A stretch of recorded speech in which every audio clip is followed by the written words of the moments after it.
actually to look at what's happening in the continent. So something is happening in Mali, something is happening in Cameroon, something is happening in other parts of the continent. But at the same time, there is COVID-19. There is. And this is a continent that had been tipped as the future of the world. So are all these things going to affect the Africa Rising narrative? We'll have a conversation around that, and also musings from a COVID-19 tested scientist. And this is the PS for in the State Department of Food, Crop Production and Agricultural Research. He's spoken to us before. He tested positive for COVID-19, and he's been blogging about it, shall we say. So he'll be sharing with us his experience of that. However, very many things that we need to talk about, but let's start where we always start, and this is with the COVID-19 numbers. Sure thing. 271 new cases in Kenya yesterday. It seems that now somebody somewhere is applauding this and saying that there's a drop in the numbers, and likelihood of getting higher numbers is slim. This is according to some quarters. Kenya's case is now at 30,636, with 17,368 recoveries. And unfortunately now the number of deaths has risen to 487. Now, this means that there are about 12,600 active COVID-19 cases in the country. And it's now, it seems to become, it has become a thing of reporting, and we seem to be living with COVID in Kenya. Yep. You know, it's business as usual. Things have gone back to normal, more or less, and people are trying to, you know, pick up with their businesses, pick up with their work. COVID, all right, you're here, but the work is going to continue. People are going to get on with their lives. But there's certain things that remain in place. Schools remain closed. Places of worship still have to make sure that they're keeping the numbers well within manageable levels. Yeah. And yes, the general population is still being asked to maintain those three things: social distance, hygiene, and the wearing of masks. So, I mean, it's still highly infectious. It's still there with us, but it seems like the threat and the fear that was resident a couple of months ago is dissipating. And also, if you look at the data, so according to the data that was released yesterday, 271 new cases. Yeah. The positivity ratio appears to be dropping in terms of number of samples tested and those that are turning out positive. Yeah. So like you were saying yesterday, so we are in week 33, and since week 28, the ratio has been dropping.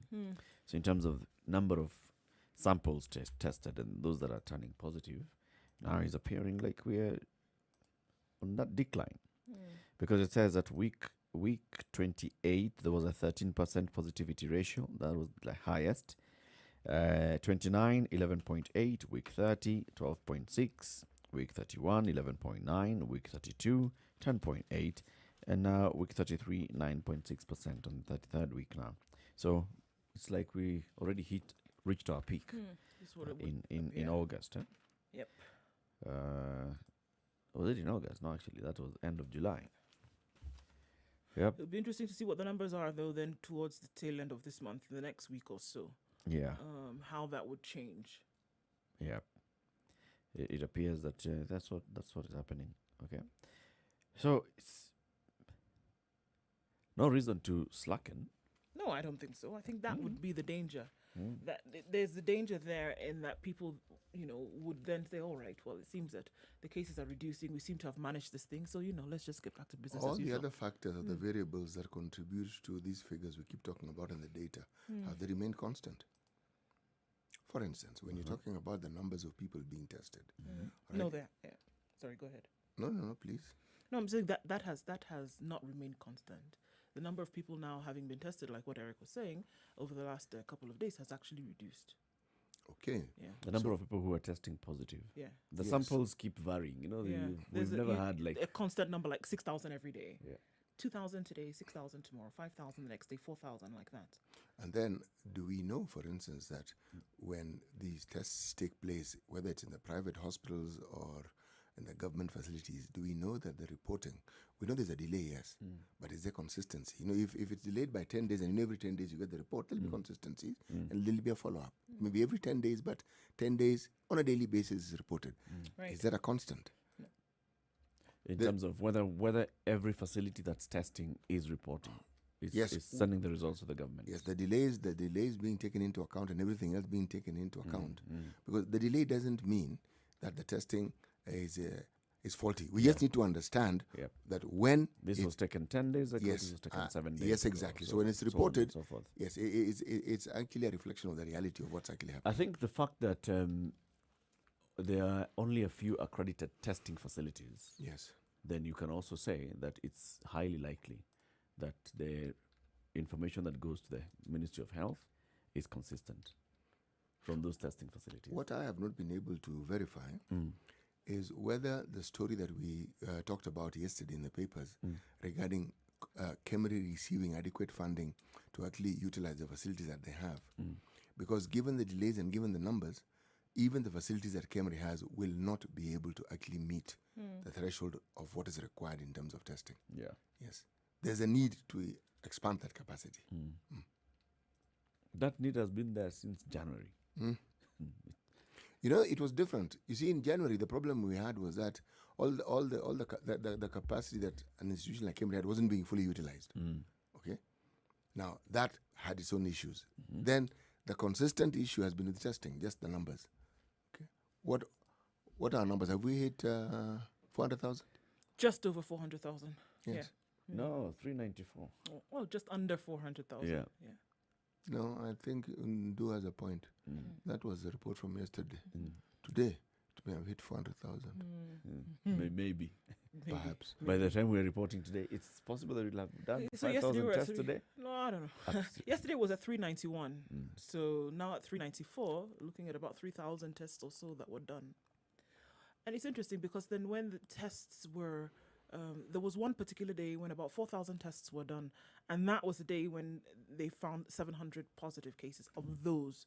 So, I mean, like what you're saying, CT, that number has never been constant for them to be a source of information through which then you can now make this case. Very true. Very true. But of interest, one of the things we've also been discussing with regards to COVID is the COVID fund, the 5 billion shillings that was dished out to the counties, yes. According to page 6 of the Business Daily, 4 counties got the biggest cut. And why they got the biggest cut was they have the biggest population in the country. This is Nairobi, Kakamega, Bungoma, and Nakuru. Okay. So why am I bringing this in? You see, if you look at the debate that is taking place in the Senate right now, okay, the one thing that needs to be looked at and looked at consistently and realistically is this issue of the population. Because every time we bring in the issue of the population, it is separated from other issues that are also considered when it comes to talking about the division of spoils. But that's a discussion for a later time in the course of the day. All right. Yes. So around the world? Okay, so let's look at some of these COVID numbers around the world. We're looking now at 22,306,538 cases. Still, 784,353 deaths and 15 million of those recovered. So we're looking at about 7 million cases, 6 million cases now around the world that are active. If we want to look at how things have changed, yesterday we saw in India 2,400,000 cases. Today in India, there are 2,766,626 cases. Over 300,000 cases of COVID reported yesterday. And inching very closely to 3 million, Brazil has 3.4 million, where the United States then has crossed the 5.5 million case mark. South Africa now at 592 from 589 yesterday. So there were 4,000 cases of COVID found in South Africa yesterday alone. the cases of death have increased by 1,000, now at 12,264. Mexico still continues to rise up there, 531,239. There are other countries that are higher in terms of cases than Mexico. However, the problem with Mexico is that they're the third actually, highest in the world in terms of deaths, with 57,774 deaths in Mexico. So the rate of death in Mexico for COVID is quite high, even though there are other countries with a higher positive case load.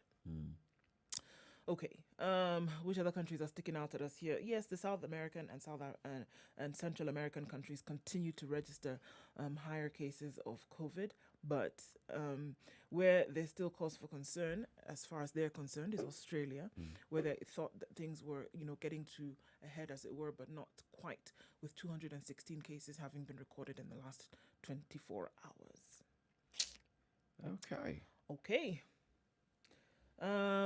I thought it would be interesting, for example, to look at countries where other things are happening, whereby they don't even have an opportunity to really think much about COVID. If we look at Mali, for example, where the coup d'etat is happening or happened yesterday, Mali has recorded 2,666 cases of COVID, with total number of deaths at 125. They have a population of 20 million people. But now, can you imagine what happens with any kind of COVID measures or response, anything out the window, done? I mean, nobody's even thinking about that now. Ask yourself, the moment you have street protests in large numbers, it's not any different from all these holiday makers in Europe who decided to go to either Spain or France or whatever. Yeah. People just contravene these basic ABCs completely.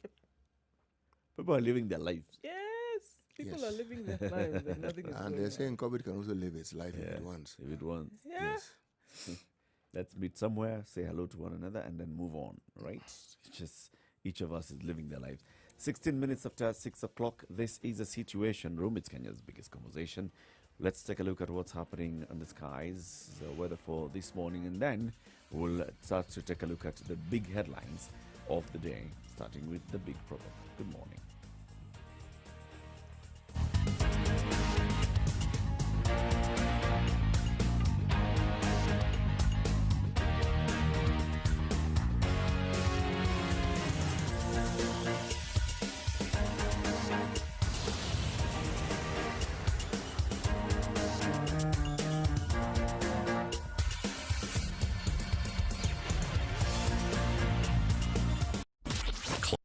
Classic soul, R&B, smooth jazz, neo soul, and nostalgic ballads. Make some noise. Yeah. You're listening to Spice FM.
The weather with Spice FM.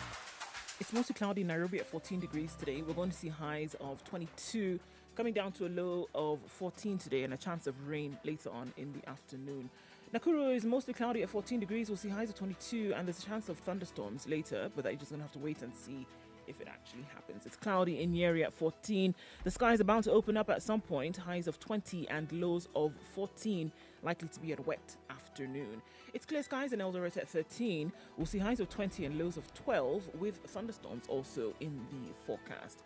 It's rain in the offing for Kisumu later, with highs of 27 and lows of 19. Mostly cloudy conditions at the moment. Kakamega is cloudy at 16 degrees, highs of 24 and lows of 15. Mostly cloudy conditions in Mombasa will rule the day at 23. Currently, highs of 29 and lows of 22.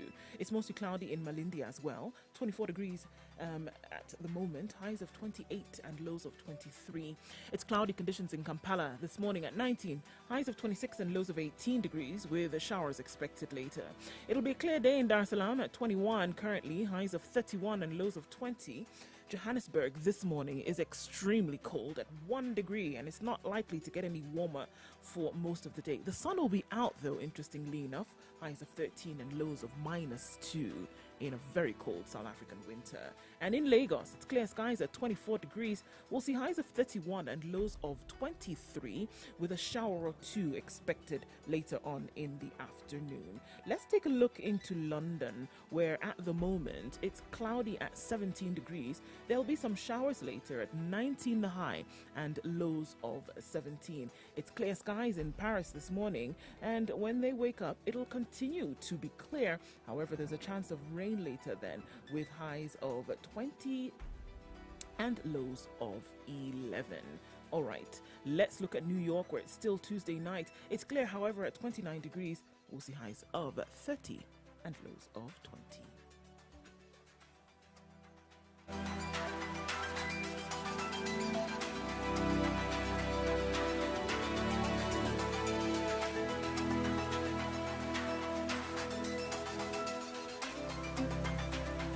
Mature, intelligent talk every morning.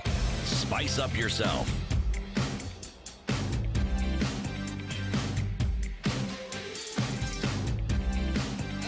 Mornings done right. 94.4 Spice FM, Nairobi. 20 minutes after 6. Good morning, and thank you very much for choosing Spice FM this morning. Our live stream is up, www.spicefm.co.ke, as well as Spice FM KE, YouTube, Facebook, and Twitter. CT Muga. Today's proverb. Okay, it must be a good one. Is there a Kiswahili version of that? Well, why don't I say it and then let's see what the Kiswahili version is. Oh, that wasn't the proverb. No, that's a universal language. Mzee akikohoa, kuna jambo. Wow. Yes. Si lazima awe anakohozi. Oh, that's not the proverb either, huh? No, it isn't. Because a man has injured your goat, you do not go out and kill his bull. Because a man has injured your goat, you do not go out and kill his bull. Okay.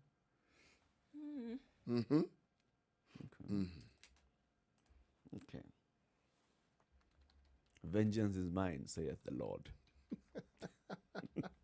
This isn't an eye for an eye. It's a face for an eye. It's a goat for a cow. Bull. Yeah, you've got to feel. I mean, it depends. If to me the goat was the most valuable, It possession I represents had, your sum total of wealth. yes, Yes. I come for the biggest thing that you have as well. Meaning I look for the equivalent in my eyes. Yeah. And since I don't have a cow, and the equivalent as far as I can see is that animal you have. Well, there are other meanings that can be attached to the same saying. Moderation. But we shall look at the various aspects of what the saying could possibly mean as we go on. Right. Yes. If a man kills your goat, Do not go out and Do kill. not No, go on. no, the man actually just injured your goat. Didn't even kill it. didn't Injured your goat. Injured Now, your you goat. don't go out and kill his kill his bull. Note, it isn't cow, bull. Bull. So you're talking about an animal that is considered very prized. Yeah. Yes. Yeah. If you got any version that you can think of in Swahili language or any other language in the country, please let us know. Spice FM KE on Twitter. Let's now take a look at the big headlines. So, Yeah. Kenya among first countries to benefit from the first 300 shilling COVID-19 vaccine. Kenya is one of the countries listed among the 92 vulnerable nations that will benefit immediately a vaccine for COVID-19 is discovered. The move is spearheaded by the Gavi, which is the Global Vaccine Alliance, a Geneva-based conglomerate of private and public sectors, making coronavirus vaccine negotiations with its different manufacturers on behalf of vulnerable and poor countries. According to Gavi, a COVID-19 vaccine will cost no more than 300 shillings per dose. The list of the 92 eligible countries includes all economies with gross national income per capita under $4,000, plus other World Bank International Development Association eligible economies. Kenya was listed alongside countries like Cameroon, Nigeria, Zambia, Ghana, India, Egypt, Lesotho, Ethiopia, South Sudan, among others. We now have the framework in place to ensure that every economy, particularly the poorest nations, are not left behind in the race for a COVID-19 vaccine. And this is according to Dr. Seth Berkley, the CEO of Gavi, in a statement on their website. For Gavi, the goal is that by the end of 2021 to deliver 2 billion doses of the safe, effective vaccines to all participating countries, including the 92 listed eligible countries. Okay. Okay. So we're talking about 2021. Yeah. By end of 2021. Yes. Then let's hope that thing is found this year. We hope that the vaccine is at least the trials are completed and then it is vouched safe. Yeah. Right? Okay, so that was just a little bit of good news to start things off. Okay, and some other good news on page 10 of the Standard. This headline says, Kenya's shining star wows the world. Sorry, what now? Kenya's who? Shining star. They're not shining.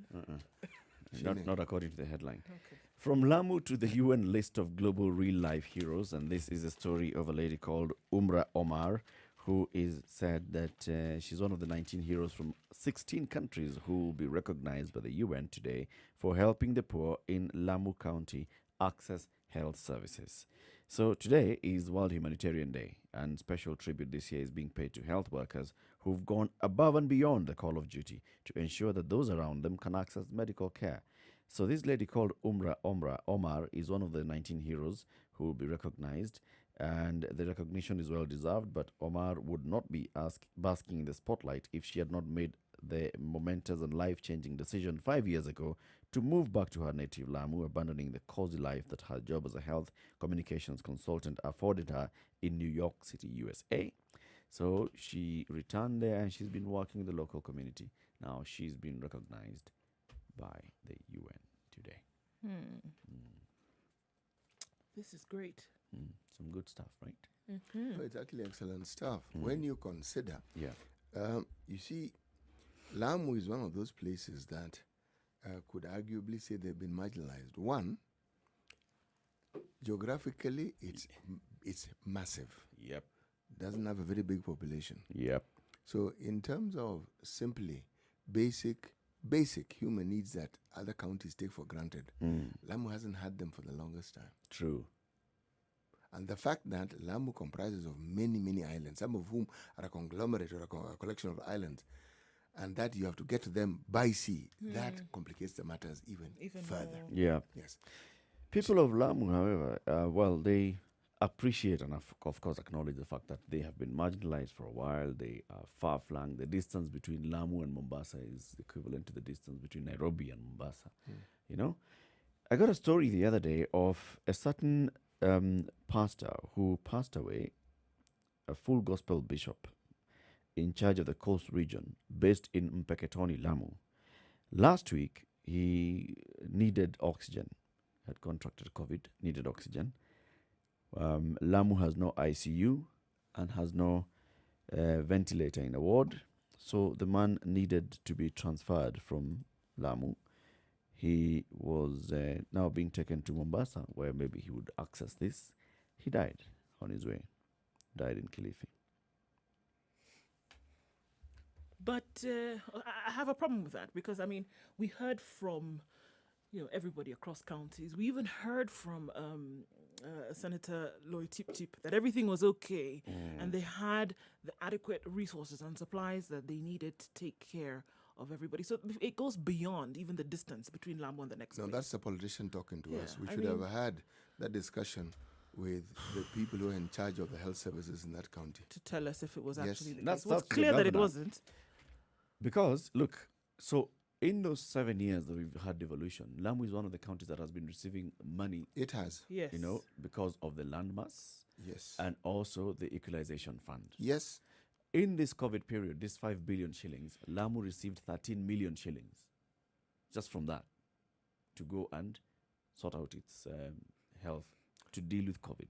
I have to go back to the population. Oxygen Yes. It's in not. Mpeketoni, 0. And this, we are not talking about, just an ordinary villager. This is a well-known leader of a community. Not only that, you do not need COVID in order to need oxygen.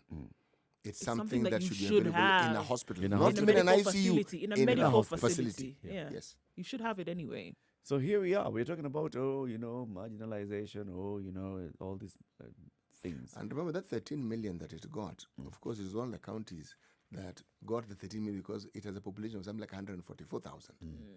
Okay.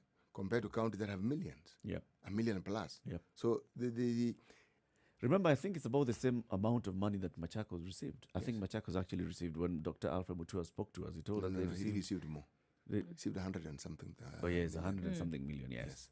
Yes. 108 million. 100 and, yeah, actually, yeah. It was But 100 million. remember, Dr. Alfred Mutua, according to what he told us, he has given health priority. 70%, according to him, of his budget focus on health. He said he knows other sectors will suffer, but he also understands the need to keep his people healthy. Yes. So, you are spot on when you talk about the leadership. But what the senator for that particular region has said is in keeping with what political leaders around the country have been saying. They're ready. The counties are ready. Ready, They're ready, prepared. ready. They've done quite a lot. But what is it? Is it a death of conscience that allows you to say that, we're ready and we have everything that we need, and you know very well that you do not? Then we see a case like this where somebody dies. Readiness is relative. If somebody's just looking at how many beds do you have beds that are unoccupied? And then that somebody will be focuses and occupied? says, how many schools do we have? How many boarding schools do we have? How many beds are in those boarding schools? Yes, we have beds. So on It was paper, Lamu where they're they ready. said it was Lamu where they had an infrastructure It was- problem. it was Tana Tana River. It was Tana River, right? Neighboring county. Neighboring county, whereby they had everything except the They didn't know where. buildings for the beds. They were going to take the beds. Right. Yeah. Okay. It's annoying. It is. It's more than annoying. So, But what I also find peculiar about this, and this is going to probably tie in with other headlines that we've had, must someone who holds a high position of that nature die In for order us for to, this- to understand? Must high-ranking politicians be arrested for us to understand that people have been arrested before these three were arrested, and they're being arrested every day? We even had a homeless man being shot. His crime seemed to have been he was homeless. It's not the only one. I'm simply pinpointing what reached the media. On a daily basis, there are always reports of the way and the manner in which the police go about their business. And we've raised this question. Do we equip our policemen adequately to actually, and I say equip, not to give them guns and give them boots. Do we train them? Do we give them the sufficient wherewithal to carry out the mandate that we expect of them? Absolutely not. Clearly. Not. We'll be discussing that also in great detail as we proceed with these conversations. 28 minutes to 7 o'clock. Let's take a look at what's happening on the roads and then we come back and look at more headlines this morning. Good morning.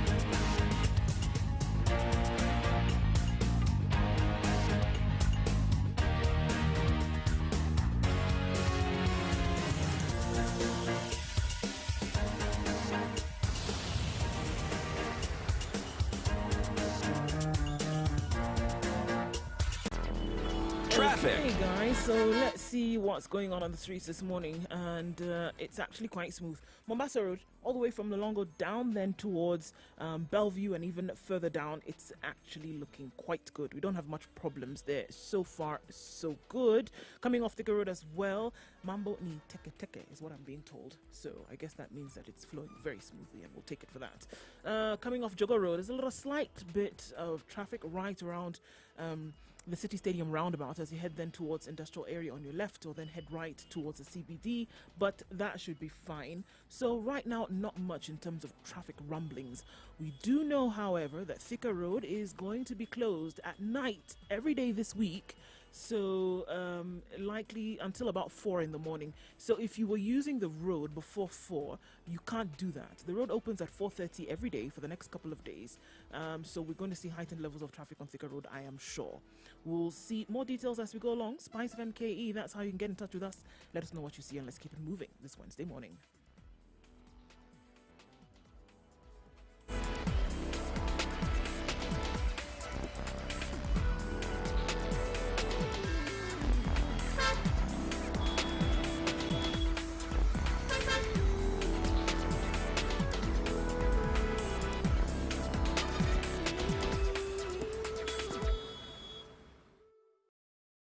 Mature, intelligent talk every morning. Spice up All right, yourself. this is the Situation Room. It's Kenya's biggest conversation. In the room, we have Ndu Oko, CT Muga, and Eric Latif. We are looking at the big stories that have been reported in the papers this morning. Do we go into this one?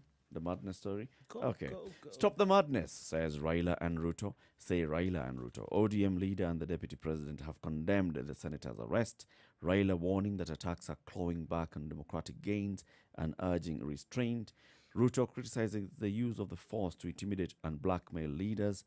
And this, the two gentlemen released statements yesterday. Well, Raila released a statement, Ruto tweeted, and were basically just condemning the action that happened more than 30 hours prior.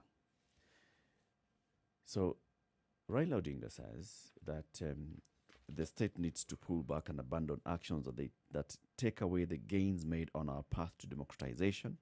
The warlords need to stop beating the drums of war or financing the divisive rhetoric, and legislators need to search their souls in all honesty and put public good above private gain.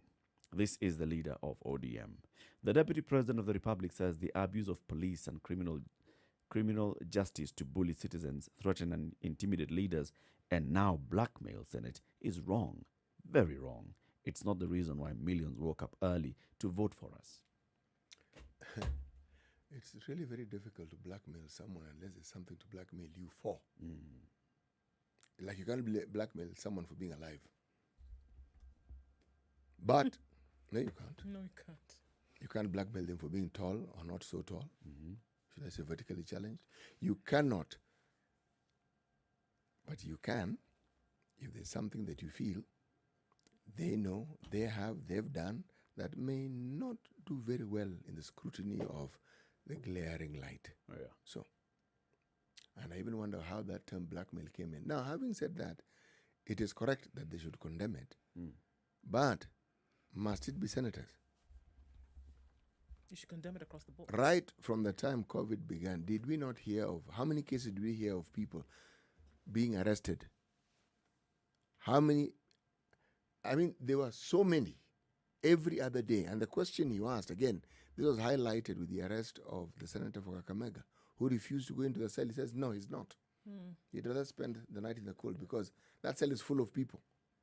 We don't know if they fumigated the cell. We Ah, don't know no. if they're tested positive. He said or he has negative. no clue. You don't know if the status place is has been not. sanitized. So Yes. because of that, we're not going in. Rather sleep outside in the cold. Mm. All right. I hear what you're saying, CT, and it's very interesting because how many people have been brutalized by police in the last 4 months? How many people have been arrested for maybe being out looking for medicine late at night and they had a valid reason to be on the road? You understand there's a curfew, but you still venture out because somebody needs something at home, right? I'm not even talking about those who are drinking or doing whatever needed to for some kind of entertainment. Those who actually needed to be out, arrested maybe in really, if you look at it, with no just cause. To see leaders then who really care about individuals, I say you should have raised your voice in condemnation at that point. It's not about your kin, because that's it. Leaders just like you make up a minutest percentage of the people for whom you're supposed to be governing or leading. There should have been uproar when these things were happening to the common man. There should be uproar when people have to die in Lamu because they don't have ventilators or they don't have oxygen. But then 3 people are arrested, as unjust as it may have been, because they're senators. Then we hear all this loud noise. Loud noise should be there constantly, especially for the people. Not only that, there are other things that have bedeviled us in the not too distant past. We've had issues with KEMSA. We've had issues with Afia House. And why these are issues is because whatever is being spoken of affects the lives of very many Kenyans in the millions. These are things that concern. These are three people. Yes, they represent an interesting demographic number, but they are three. And they were let go of.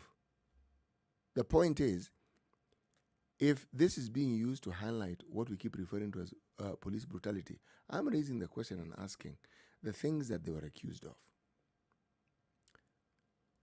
If we just move aside that they're Senate, we just put aside the fact that these are senators, put aside the fact that we have issues within the Senate that have raised some very heated debate, and ask, just pause. These things that are being said, which seem a bit frivolous, are they really frivolous? In terms of the law, if indeed what is being said was true, is it something that could get you arrested? I have to ask that question. The timing and everything, when you throw it in, now it becomes a totally different matter. But if I were just to sort of like single out these issues and say, if you were an ordinary citizen and there was a group of you, you were in a group, you're chatting, you didn't have face masks, you're not keeping, what does our law say? You can be arrested. You're contravening certain protocols that have been there. Yeah. If, again, you as an ordinary citizen, the KRA come to you and say there are taxes that you should have paid and you haven't paid them, they have every right to take certain action. They are allowed to take certain action. The action may be taken. The question which it raises, is it legal? Is it the right action to take? Again, we have removed the element of the debate in the Senate in this particular issue. And your status in society. Yes, exactly. Remove it and ask. If this was happening, if a Mwananchi was accused of any of these things, where would that one Mwananchi be today? Isn't that the question? Yeah. Is that legitimate cause for police to take action, or even to start investigations, or to invite you to come and record a statement over any of these matters? Is it completely out of the ordinary that a police officer would ask you to come and record a statement because they have information that you participated in an oath? And what was the oath? Is it just a cultural activity that you people engage in from time to time? So can you be blamed? For taking part? Fact-finding mission. Yeah, Guys, but when I look at this headline, when I saw this statement by Raila Odinga yesterday and the tweet by the Deputy President yesterday, it was yesterday in the afternoon. The three gentlemen were arrested on Sunday night. Okay, so let's call it Monday morning. Okay, so this happened Sunday night. By Monday morning, by the time we were even going on air, it was clear that these gentlemen have been arrested because the fellow legislators had been tweeting about it all night. It was covered in the media in the night, live from those locations when they were being arrested, right? In the Senate on Monday morning, there was uproar because senators were raising the issue of these arrests. So by that time, even if we say that Raila had slept early, by Monday morning, 10 a.m., he must have been told by somebody, this is what happened last night. The Deputy President, by Monday morning, even if we say that, he's been kept so much in the dark, he doesn't know anything that happens, so he just goes to sleep and he wakes up. By Monday morning, he has read the tweets, he has read newspapers, he has watched the news, he has known that something happened last night. They didn't speak. They did not speak the entire Monday. They wait until Tuesday in the afternoon, after the people have been taken all the way to Samburu, to Bomet, to Busia, not Busia, Mumias. As you think of Mumias. Mumias, right? They've been taken to all those places. They have, the DPP has taken action and said, no, I'm not going to charge these people. That's when these top leaders of the country are speaking out. I call BS. And I say there's absolutely no way you can tell me that Raila Odinga did not know that police are at the homes of these three gentlemen on Sunday night. There's absolutely no way you can convince me that Raila Odinga did not have any means of stopping that arrest if he really felt that this is clawing back on our democratic gains, path to democratization. Or at the least speaking out. He could have called the president that night. He has a direct line to the president. He could have called the president and told the president, you know what, my brother, what is happening here is not going to look good. Especially now that I'm a brother in a handshake, it's not going to look good in our path to democratization, in our path to seeking peace, in our path to holding this country together. Please ask these officers to stop. If indeed he called the president, then his statement should be saying, I heard about this on Sunday night. I called President Kenyatta, and this is what President Kenyatta told me. He told me, just shut up. Or Well, continue. we know what we are doing. Or the president told me, okay, it's okay, but let the police do their work. He should be telling us what action he took when he heard about this on Sunday night. Similar thing to the deputy president. You can't just wake up. No, not wake up. Wake up, sleep, wake up, spend a day, and then in the afternoon, on Tuesday afternoon, you're sending a statement saying, you know what, this is not the reason why millions woke up early to vote for us. You could have tweeted this on Monday morning. Why didn't they tweet this on Monday morning? Why didn't they issue the statements on Monday morning? This is complete BS. This is playing with our minds. They are absolutely not intentional in anything that they're saying here. Raila, Ruto, this is playing us. I can see the reason why you have your knickers in a twist this morning, all right? I can understand. So are you saying that this is just a PR stint? Absolutely. Okay. This is the most absolute balderdash you can ever come across. This one. This one. Raila Odinga telling us that this is the state needs to pull back and abandon actions that take away the gains made on our path to democratization. You're telling the state after it has already done this, after it has taken somebody from Kitengela all the way to Mumias, the man has spent his day in police custody.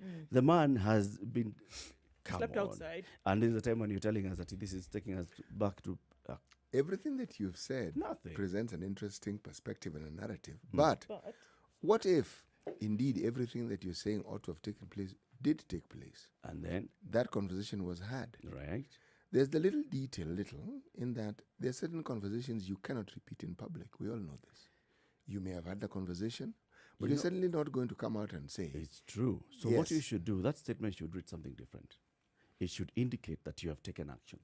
It should indicate that given the position that you hold right now in this government as the leader of ODM that has shaken hands with the president, given the position that you hold in this country as the deputy president who has taken a constitutional oath of office, given the position that you have, this is the action that you took, and this is why now you're sitting back and saying, you know what? No, this should stop. What I'm seeing here, these are crocodile tears. The biggest crocodile in the Mara River, shedding tears for a wildebeest that was devoured by the next crocodile there as it was crossing that river. And this big crocodile here is shedding tears and saying, it has been eaten. And yet you're waiting for your own wildebeest to come so that you can do the same. P.S. Give us another. So what you're saying is that what we're being treated to is just another version of another episode of the drama. Oh, yes. That we have been seeing in the Senate. This is just taking us The there. drama continues. Oh, so let's talk about ports.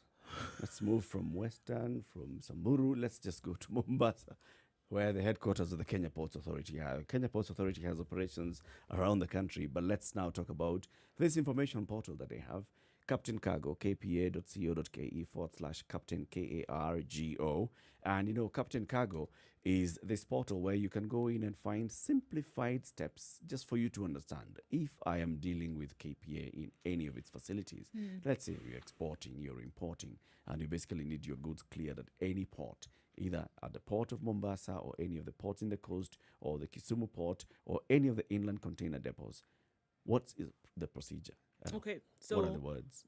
Normally this wouldn't have taken this long, but CT is exporting his pineapples to the UK, and we got to the point yesterday whereby the truck had arrived at the entry gate, and CT was already given his position slip. What is called your position slip. I know you've gotten all your things in order, right? So we're looking at exports, and we're going to finish that off today and look at imports and what Captain Cargo then allows you to do and make it very seamless and easy for you to actually get your goods in and out of the country. So now your truck enters the port and proceeds to the X-ray scanning by KRA to make sure that, it's just pineapples you're carrying, CT. And then the truck goes to the KPA, what is called the stacking area, and the export cargo is offloaded. So your stuff leaves the truck and goes off onto the vessel. The export cargo is then loaded onto the ship, and the ship sails then from the port. And your pineapples are happily and sweetly making their way to the UK. How long will it take? Well, it depends on the vessel. Does the port tell you? The port... Well, I'm sure they give you a time period, maximum time period. This is the shipper, basically, who should tell you, though. Yes, your shipper will give you all of this information. Tell you. So now that we have the bill of lading. Ooh, yes. This is... Say it again. We have the bill. of the bill. Lading, Yes. loading, Lading. laden. Okay. Bill. So we're going to be looking today then at what you want. What do you want to import, sir, from the UK? Well, clearly I cannot import Brexit. So what? Well, you've made this sweet deal, and it's summer in the UK, and everybody's enjoying their sweet pineapple. Yes. So maybe you want to bring some things in, and we'll see how seamless it is to import those. Yes, we will, won't we? All right. kpa.co.ke/Captain Cargo, and cargo is KARGO. 11 minutes to 7 o'clock. Let's take a break. We'll come back and take a look at other headlines this morning.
Spice up your life. Mature, intelligent talk every morning. Spice up yourself. City, what do you have? Well, what I'm looking at is on the Business Daily. Ex-Nakumat CEO loses 2 billion Kenyan shillings assets to lender. Yeah? The Bank of Africa have decided and determined that they are now going to auction Mr. Atul Shah's, him and his family's, Personal belongings, personal assets. personal assets worth 2 billion shillings. They seized them and they headed in that particular direction. The reason is simply this: the money was owed. They had lent the money. And remember, Nakumat didn't go under yesterday. Nakumat went under quite a while back. And so this debate has been going on for some time. And the bank simply wanted to get its money back. And it looked, and it looked, and it realized this is a gentleman who was in charge. And the company may have gone bust. He hasn't gone bust. He has assets. Remember, in the papers early this week, and sometimes last week, there was mention that this particular gentleman had been ferrying some of his money out of the country. But these are stories we hear all the time. There was nothing to. It was a story. There was nothing that actually verified it. But here he is now losing assets. Why this story for me is important is this. It's important because individuals who are at the helm of the decision-making process in organizations are being brought to account for the things that have happened. Yeah. So there's no escaping.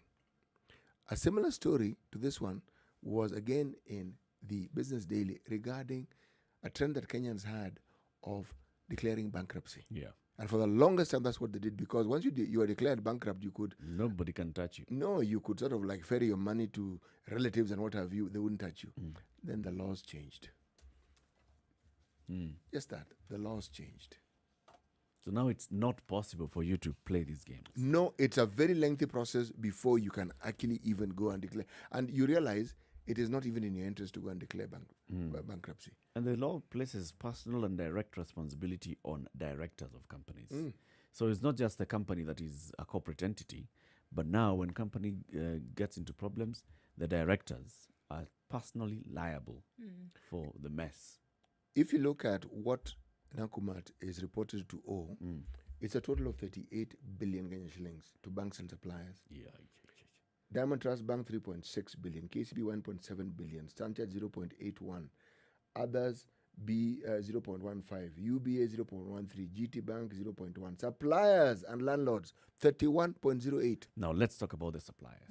So what's the term for such people? Is it debtors or creditors? With reference to Nakumat. Nakumat's who? Nakumat's the creditors. Creditors. The ones who gave Nakumat credit. All right. Yes. So Nakumat's creditors, especially the small people. You know, you There can are imagine there's somebody who just went and found an avenue, got into Nakumat, was able to place their goods on the Nakumat shelves, and then Nakumat goes bust with all your cash. And this is, you're a small SME. This is where you're starting your business. What happens to those? You see, bank can start attaching. Not only attaching. How do you Banks help they tend to insure some of these loans that they give out. Mm. But the real, look, they owe 38 billion. The banks and all the other fellows on these institutions, so to speak, are actually owed the equivalent of just 7 billion. Yeah.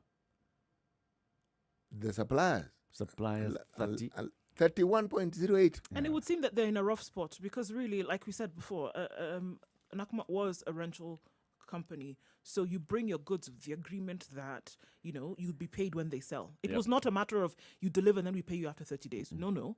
With Nakumat specifically, it was you deliver your goods when we sell, then we will pay you. After 90 days. You know that Nakumat model was something worth studying and considering because it took retailing to its nth. They did not own anything. Even the shelves within the markets on which they sold on were leased. The carts, the shopping carts were leased. Even the telling machines and what have you.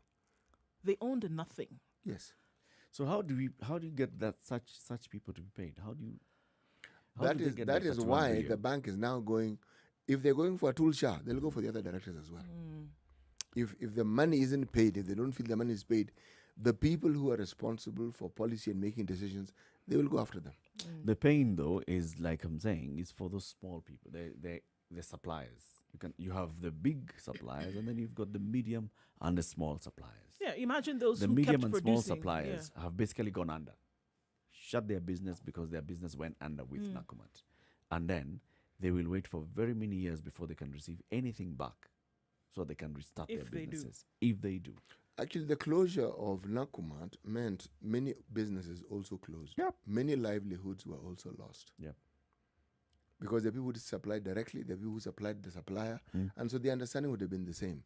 But what made Nakumat so attractive was that over the years, Nakumat had actually lived up to the promise. It was a good entity to do business with. But if you look at, again, the stories surrounding Nakumat, you get the impression that Nakumat had their own pyramid scheme. When one particular part of that particular, a cog in that wheel sort of like tilted or moved or shifted, the whole thing now started snowballing. That's it.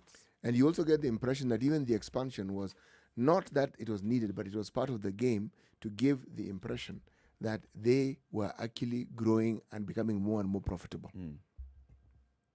Because you can't move from being this company that is doing what it's doing and the model that you have, and then suddenly going bust. How? It's crazy. How? It's crazy. No, it's absolutely crazy. It's absolutely crazy. You see, there are businesses we understand. For instance, when they tell you, if you look at the website and they tell you some of these businesses that deal with high-end goods are actually going bust. Well, with the COVID, there's no money to buy the sort of things that you have. Yep. And if that's what you rely on for the existence of your company, of course you're going to have a problem. Nakumat had gone to a point where they did not need to spend a cent to get things. It is you who queued to supply them with things. And they paid you when they sold it. Yeah. So now tell me, how do you go bust? This is a story that it's intriguing, and I hope that at some point it shall really come to light what exactly happened. What happened to this retailer, and what happened to the many people who supplied and who are depending on this, even people who are employed by this giant supermarket chain. Coming to the top of the hour, remind us today's Proverb City as we look at whether we can get any Swahili equivalent of this one. Well, today's, because a man has injured your goat, do not go out and kill his bull. Because a man has injured your goat, Yes. do not go out and kill his bull. No. Oh, yes. Wow. Anyway, you have any semblance of a Swahili translation to this, please let us know. Tweet us on SpiceFMKE, at SpiceFMKE. Good morning. This is the Situation Room, Kenya's biggest conversation. It's now 7 o'clock.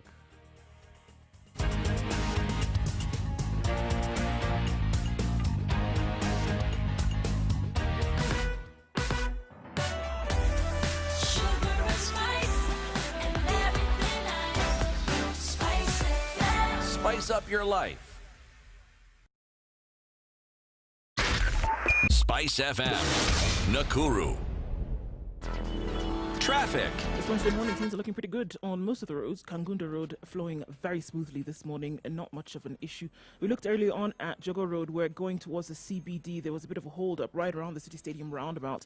But that's not too terrible now as we see it. Getting into town should not be a problem. Mombasa Road also looks very, very good. So we're going to look at Thika Road where we gave that information about it being closed today. It's actually going to be closed from Friday. There was a bit of construction that was happening on the road last night, but the road is actually open. Will not be closed till Friday, but then will be closed for 5 days consecutively between 9:30 and 4:30 a.m. So we need to plan ahead for that. If you don't need to use that road, then don't, because the traffic in the mornings from those 5 days will be epic, I am sure. All right, coming off of Langata Road and Westlands, as well as Gong Road, actually looks pretty good. It's going to be a good Wednesday morning, I predict. Yes, I do. Let us know in case you do run into a jam. SpiceFMKE on Twitter.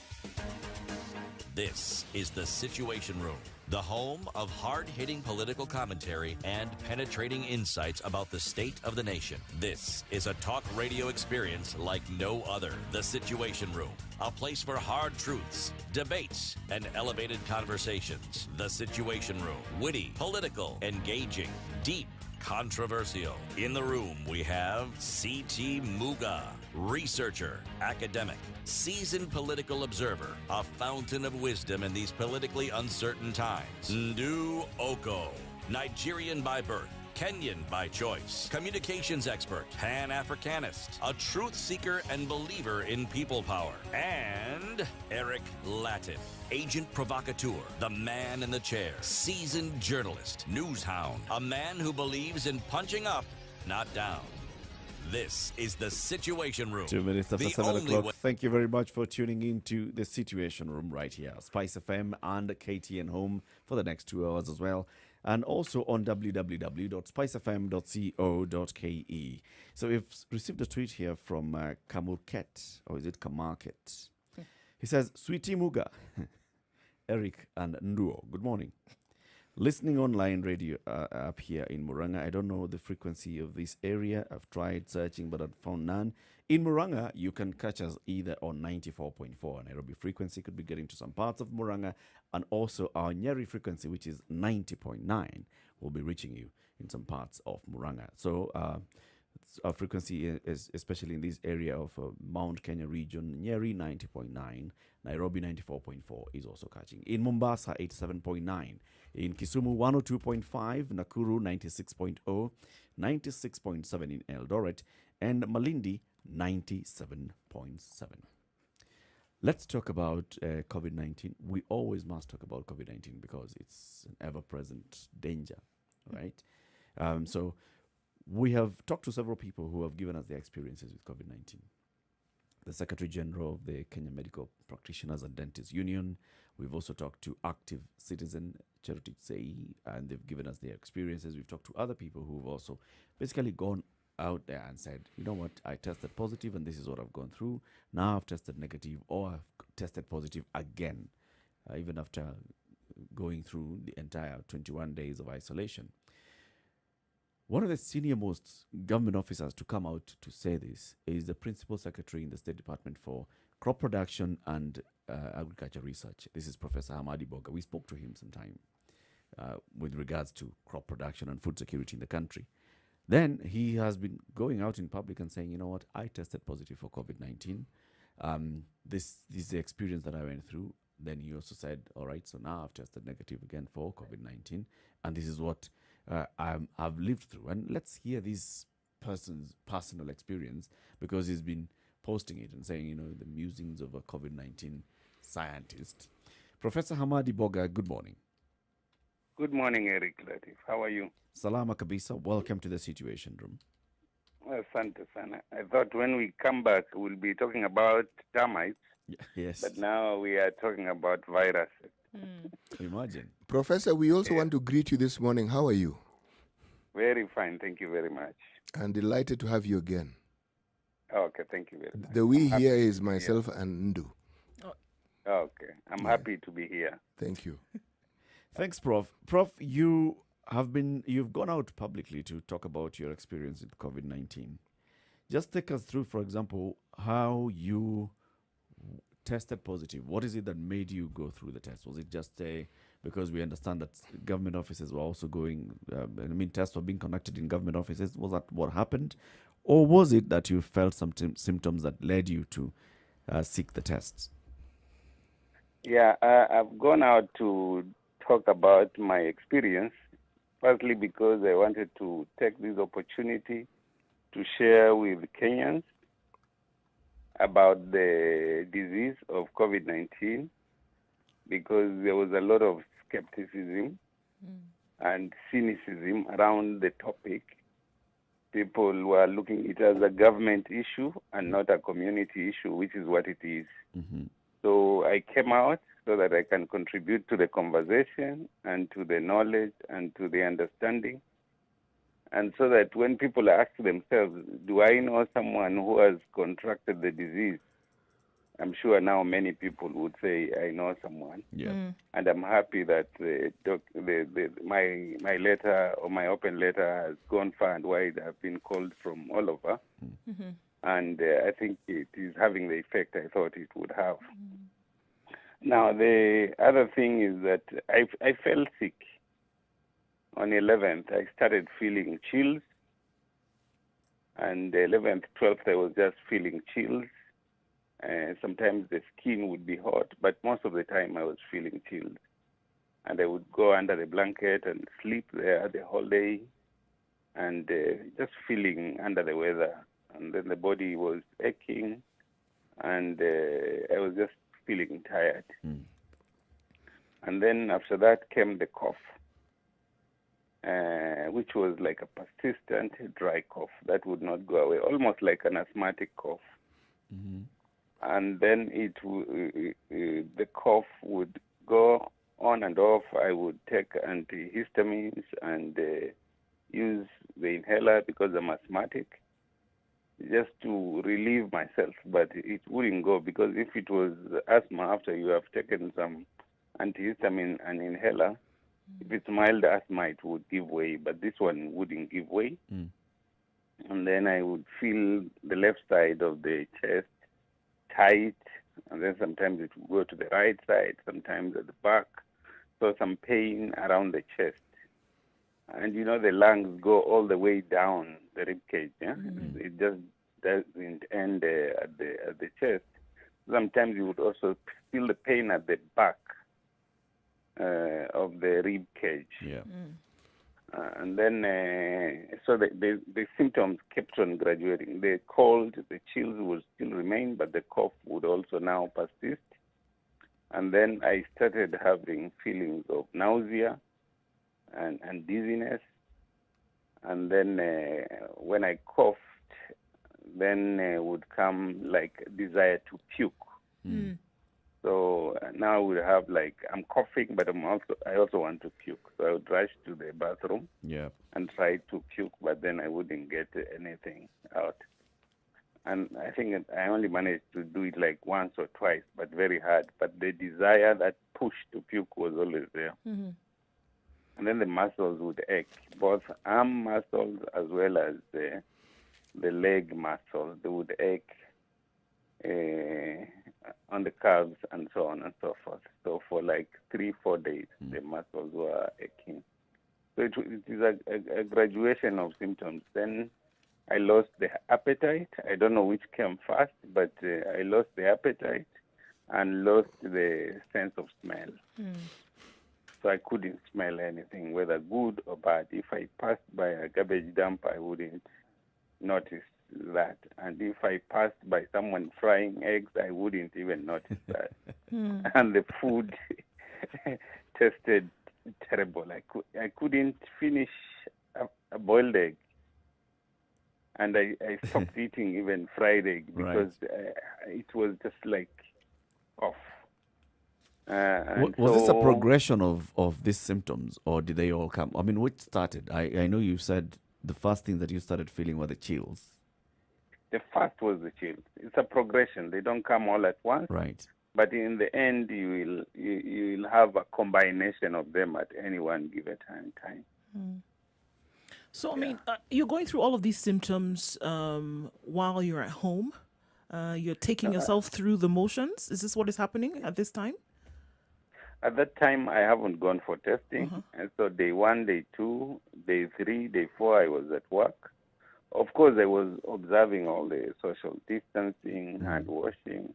So even as I'm sick, I'm even more conscious. So I'm telling people, wear your mask, stay a little bit further away. Let's talk while you're far away, and limiting my interactions, basically doing most meetings by Zoom.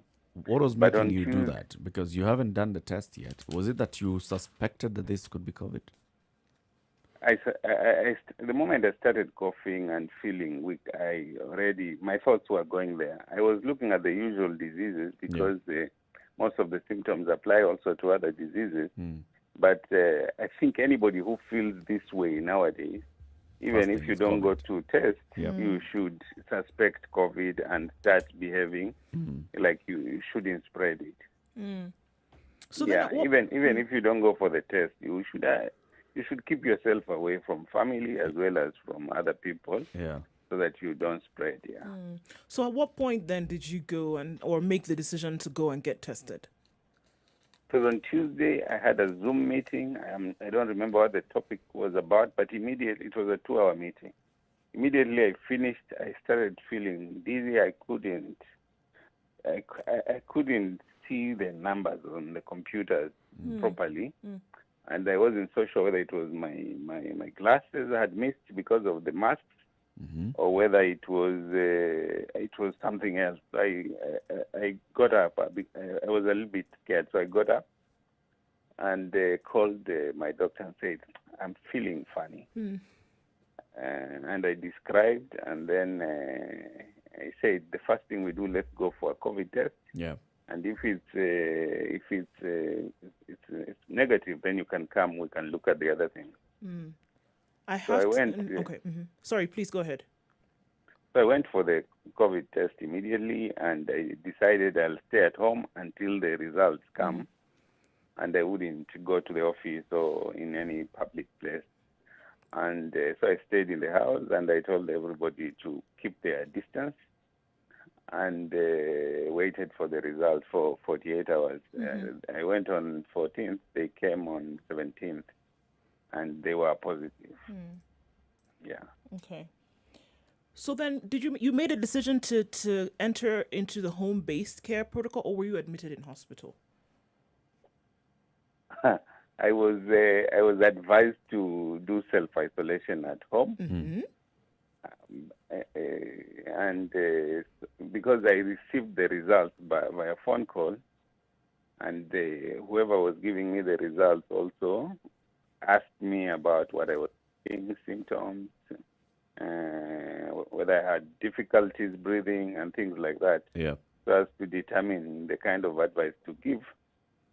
Then she advised that based on what you are describing, then just stay at home. If you have a self-contained room, lock yourself there. And she described how the family would then take care of me, and that the family themselves should go for a test the next day. Now, this was from a private hospital that you had gone to conduct the test. Yes, yes. And they're the ones that called you back with the results. Yes, yes. Now, did you get any call from either the emergency response team or the Nairobi County for contact tracing, like asking you, Professor, we understand that you've now tested positive. Give us a list of the people that you may have come into contact with in the last 14 days or so? No. That one I didn't get. What I did was now to get all the people who had been in contact with me and informed them myself. And I just called them because I don't have a very big pool of people that I interact with. In fact, nowadays, most people try to avoid interaction. Yeah. So I was able to reach all mine and told them to take note and go and get tested or take precautions and things like that. But apart from the interaction with the with the private hospital, Yeah. I didn't have any other interaction. What I did also, I called the NMS and told them to go and get the people in the office tested because the public building and the floor where I work, there are many people from messengers to drivers. So all of them were tested. Yeah. And I think because at this point this thing is exploding, we have to be proactive even as victims of this disease and as citizens, so that we help the system to help us. What I sensed even when I went for the test is that people are pretty overwhelmed because you see a lot of people coming for testing, a lot of activities, and I think the system at some point is getting overstretched. To the best of your knowledge, did any of your close contacts test positive? I think yes. My bodyguards and the driver, and also some friends, some friends and colleagues. All right. Had any of them gone for a test prior to you going for the test? And yes. Actually, as I was talking to one of my friends and describing how I was feeling, and I had been with him a week before. This thing has an incubation period of 1 week. So it's like 7 days before you start feeling symptoms. So he told me, actually my wife tested positive. Okay. So he was waiting for his own results. And eventually the whole family also tested positive, Right. then later negative. So there was other people before me that I had interacted with around the same time that tested positive. so if a friend of yours had gone for that test, how did this test turn out? Some were negative, some were positive. The reason why I ask is so please go ahead. Yeah. Because I think you could be in the same space, but the level of exposure varies depending on the intensity of interaction. Right. Yeah. Actually, what was on my mind was the networks that are created, because you understood what perhaps needed to be done, but you aren't the only person these individuals are in contact with. Yes, That's what makes a disease like COVID dangerous, because you honestly don't know. You honestly don't know, but part of the our obligation as citizens now in this era, when there's a lot of information, is to equip ourselves with the knowledge of how this disease is spread and the settings under which it can spread. I think now I'm more conscious of that than even before the spread. Before it was still, okay, I have the scientific understanding of it, but I was still sort of doing all what is necessary. Yeah. But there were certain mistakes that I could make. Like if I feel somebody is far enough, sometimes I would take off the mask because you don't want the interference when you're talking. Yeah. And I think these small mistakes are dangerous. I think once you are in a confined space like a room, and you're going to stay there with someone for a couple of hours, like an hour or 30 minutes, and you're all talking, you just better stick to the mask and make sure that the windows are open so that things don't linger around the room. Yeah, especially small rooms like offices. Let me ask this question. If you didn't have a specific room that you could isolate yourself in, how do you think you would have managed this self-isolation? That would have been tough because there were 5 of us in the house, my wife and 3 daughters. And so I said, even if any of them tested positive, it would be a challenge self-isolating. I think the key to self-isolation is the common spaces. And if you're sharing a room like to sleeping, so you'd really have to rearrange your lives. They are conscious, but I know it's very hard for people in slums and, for example, informal settlements, or if you're at the coast, Mombasa, Kiswahili, where people sort of live communally. It really needs a high level of awareness and sacrifice on the part of family to rearrange their lives and reorganize their lives for 14 days to enable somebody to self-isolate. But if the families are given this information properly and they accept it and they are proactive and they want to manage their situation properly, I think in some settings it can still be achieved. So on what day of this are you now? And how long do you have to go in terms of what you've been told before you take another test and all of this? I already took the second test, and it was negative, and it's not necessary to do another test. And today is day 35, and I'm feeling good. I'm feeling okay. Sometimes you have some symptoms that come back, like the cough, or some dryness of the throat, but I think these are lingering things that happen with every disease. I've been reading and I've seen that there are people for whom the symptoms take longer, like even 120 days. In literature, they call them long hauliers. Yes. So there are those.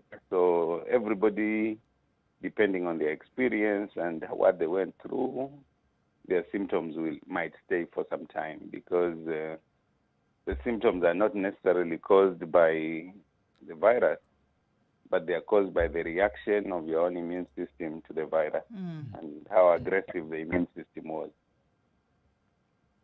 Prof, looking at the staff, your members of staff who tested positive, and also your own experience, I want to look at it from the point of how the home-based care treatment is being managed, and also the contact tracing is being managed. So first of all, you said that you did not receive a call asking you to list the people that you had come into contact with, but you took the initiative to reach out to the people, but also you asked the NMS to go and conduct tests at the ministry.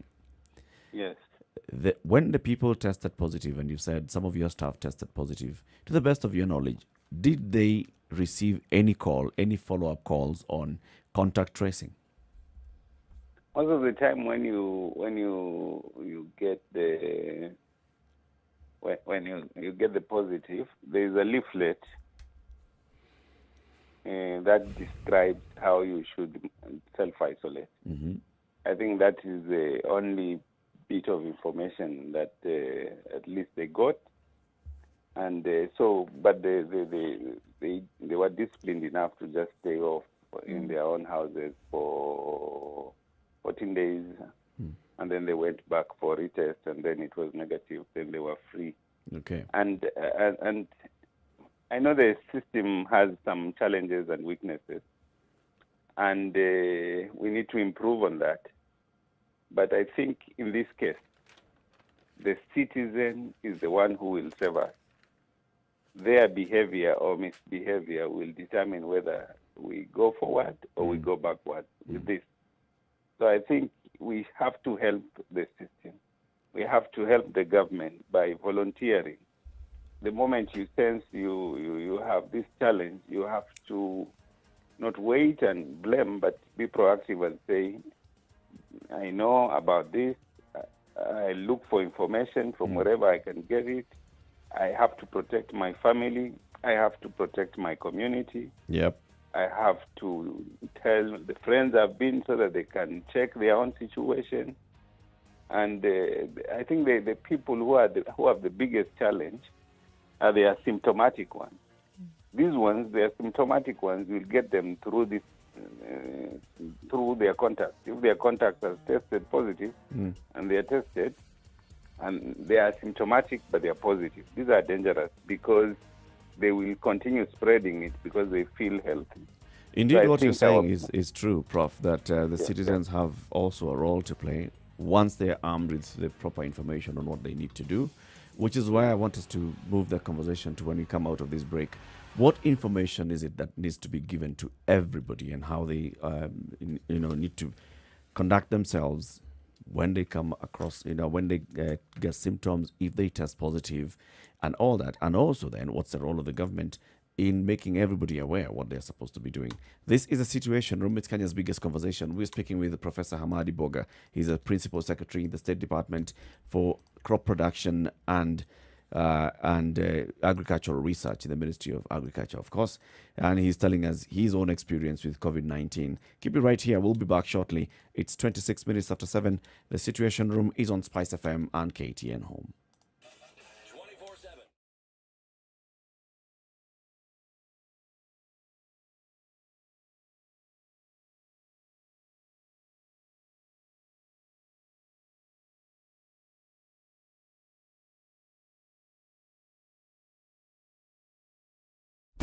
Classic soul, R&B, smooth jazz, neo soul, and nostalgic ballads. Make some noise. Yeah. You're listening to Spice FM.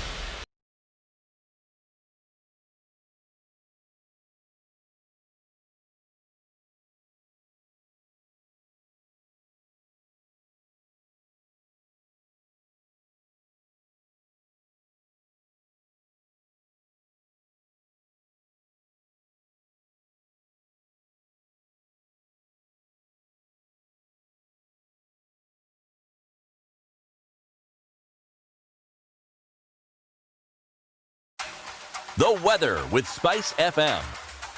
Still quite overcast in Nairobi at 14 degrees. We'll see a high of 22 today, but those cloudy conditions are going to continue well into the night. And in Nakuru, 14 degrees, highs of 22 and lows of 13 with thunderstorms forecasted for today. It's a rainy situation in Nyeri already at 14. We will see highs of 22 today, and in Eldoret at 13 degrees, it's partly cloudy, highs of 20 and lows of 12.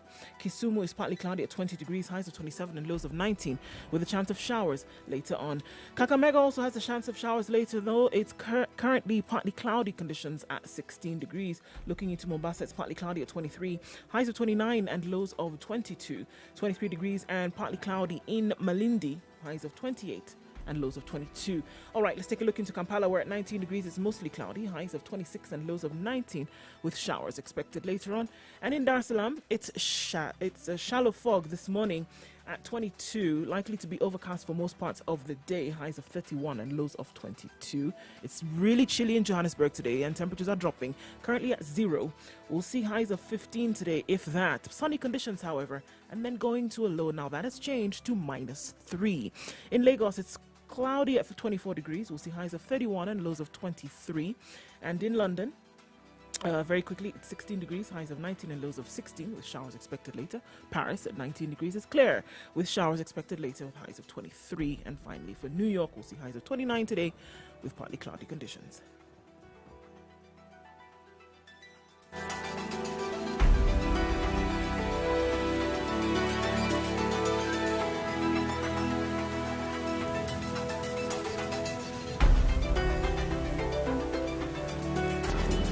Traffic. Okay, let's see how this is all unfurling this morning on the roads. Not much in terms of drama today, and it's a third good day of very little traffic. We're not seeing much activity wherever it is that you go. Thika Road, though, is going to be a problem coming Friday, but we'll deal with that when we get there. All right, on Mombasa Road, coming then into the CBD, it's not too bad. It's a bit of a bumper-to-bumper situation right around Cabanas, leading to General Motors, but it should be all right thereafter. Coming out of Westlands is looking pretty good as you get to the University Way roundabout, and then Uhuru Highway from Nyayo Stadium towards Westlands is slow, but it's moving. In and out of the CBD will not be too much of a headache today. The southern and eastern bypasses are open, not a problem, as well as the service lanes on major highways. Spice of MKE, that's how you can get in touch on Twitter.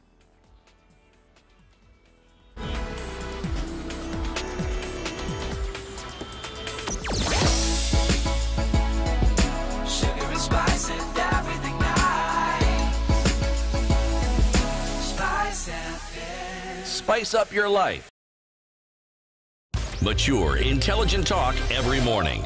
Spice up yourself.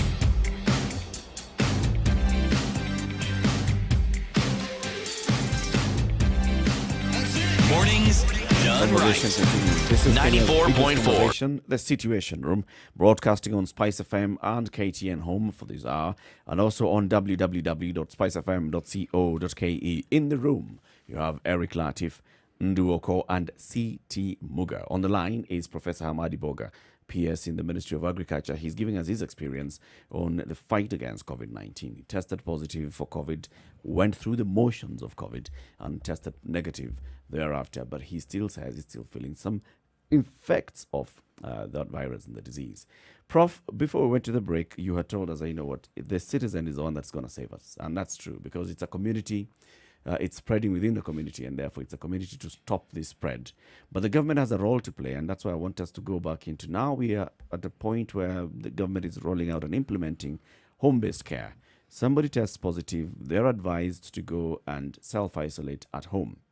Given a pamphlet, and that's what you're saying that you and some of your staff received a pamphlet and a call that tells you this is what you need to do to treat yourself at home.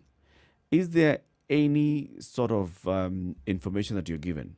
Should your symptoms deteriorate, this is the number to call, or this is the person to call, or how you can even work within the community so that you get support in the community itself? Yes, at the end of the pamphlet, there's a number to call. The way I see it now, and I think this is the information that we should help reach every Kenyan, is there maybe 90% will be positive but asymptomatic. If all these go into the healthcare system, they will overwhelm the workers and they will actually not get the disease. And I think this is what was happening at the beginning, where you find all the beds were full, but they were full of people just waiting for 14 days. Yep. They are not sick. They are not showing any symptoms. So I think the first thing is, once you test positive, you have to assess, are you symptomatic or are you asymptomatic? And this requires the citizens to understand the symptoms. So if you are symptomatic, right now this information about how to self-isolate and how to take care of yourself should be in every person's hand, every community health worker's hand, every village chairman's hand, so that it's ingrained in our psyche, just the way how to protect yourself against HIV is ingrained in our psyche now. So that the 90% who will test positive don't rush into the clinics and overwhelm the workers. Yep. Instead, they self-isolate at home using those guidelines. I think we should share all this. I think they are available in digital form so that they can be shared. They should be in every corner, in every shop, in every maskani, in every mosque, so that people, in every church, so that people know I could be asymptomatic. Why do you think Or it I isn't? could have mild symptoms, Yeah. and this is how to behave. Because there will not be enough health workers for all of us, and the system could overstretch. I saw this when I went to the testing and also to the hospital environment. And then, of course, for the ones with mild symptoms, they need to know at what point do I press the panic button. Yep. And once I press the panic button, who do I call? Where do I go? How do I get there? I think that information is key. And the numbers are available. And I've never tested them because I was using the private system, which works a little bit different. But for the private citizen who is not able to reach the private hospitals, the public system needs to be tested to see whether somebody will have the care when they need it, when the symptoms go haywire. But I think information and knowledge and community engagement is what will manage this, so that we reduce the rush to the health system for those who are really critical and who are really in need. Prof, I hear what you're saying, and I think it's critical in anything that is of these kind of proportions. But messaging is key, and it's something that we've always spoken about, to say that, there needs to be basic things that we are telling people so that not everybody's rushing to hospital looking for care, but that information then can be found. You've talked about this information being on phones, on flyers, in public areas, wherever somebody's going to go, they should be able to find this information. Almost as if we're inventing the ABCs, for example, of COVID-19. But there is a body that needs to do this. And I understand when you talk about that the common man or the common citizen needs to make their contribution towards this fight. But in this case, to get this messaging out there, it needs to also come from the one body that has the machinery to do this, which is government. And it's not being done. And as you say this now, it needs to be picked up because it's extremely important, but it's not being done. We can't even get phone calls made to people who are testing positive. So, I mean, how then will we make the transition from knowing what needs to be done and then actually doing it? Yeah, I think we have had this pandemic now since March. That is the time we detected the first case. But according to some of the analytics that I have seen, it looks like it started much earlier. And I think there have been efforts right from the start with the regular press conferences and press releases and info materials that have been released to try and pass messages in various forms and in various ways to the citizens. I think I'm not in a position to judge the effectiveness of these messages and how they are packaged, but I agree we need to communicate better.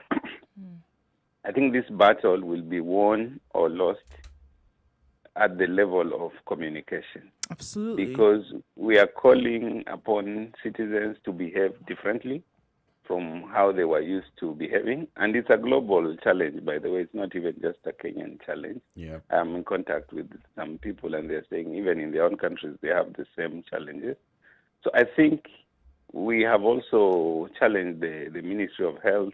And I think maybe from this week, you will see more messaging coming, different messengers coming. And I think from where I sit, for example, I come from Kwale, that's home. And when I sit in a maskani and I listen to the discourse there in the maskani, I know Kagwe can never reach that Maskani Yep. from the way he's talking. But I can reach that Maskani.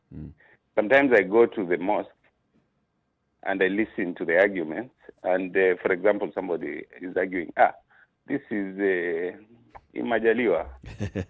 Kama umejaliwa ufe na COVID, utakufa hata ukienda wapi. And so what I'm doing, I'm telling the sheikh, can you counter that with a religious narrative, not a medical one? And so the sheikh says, if you wear a mask and you sanitize and you keep your distance, and despite your effort, you still get COVID, hayo ni majaliwa.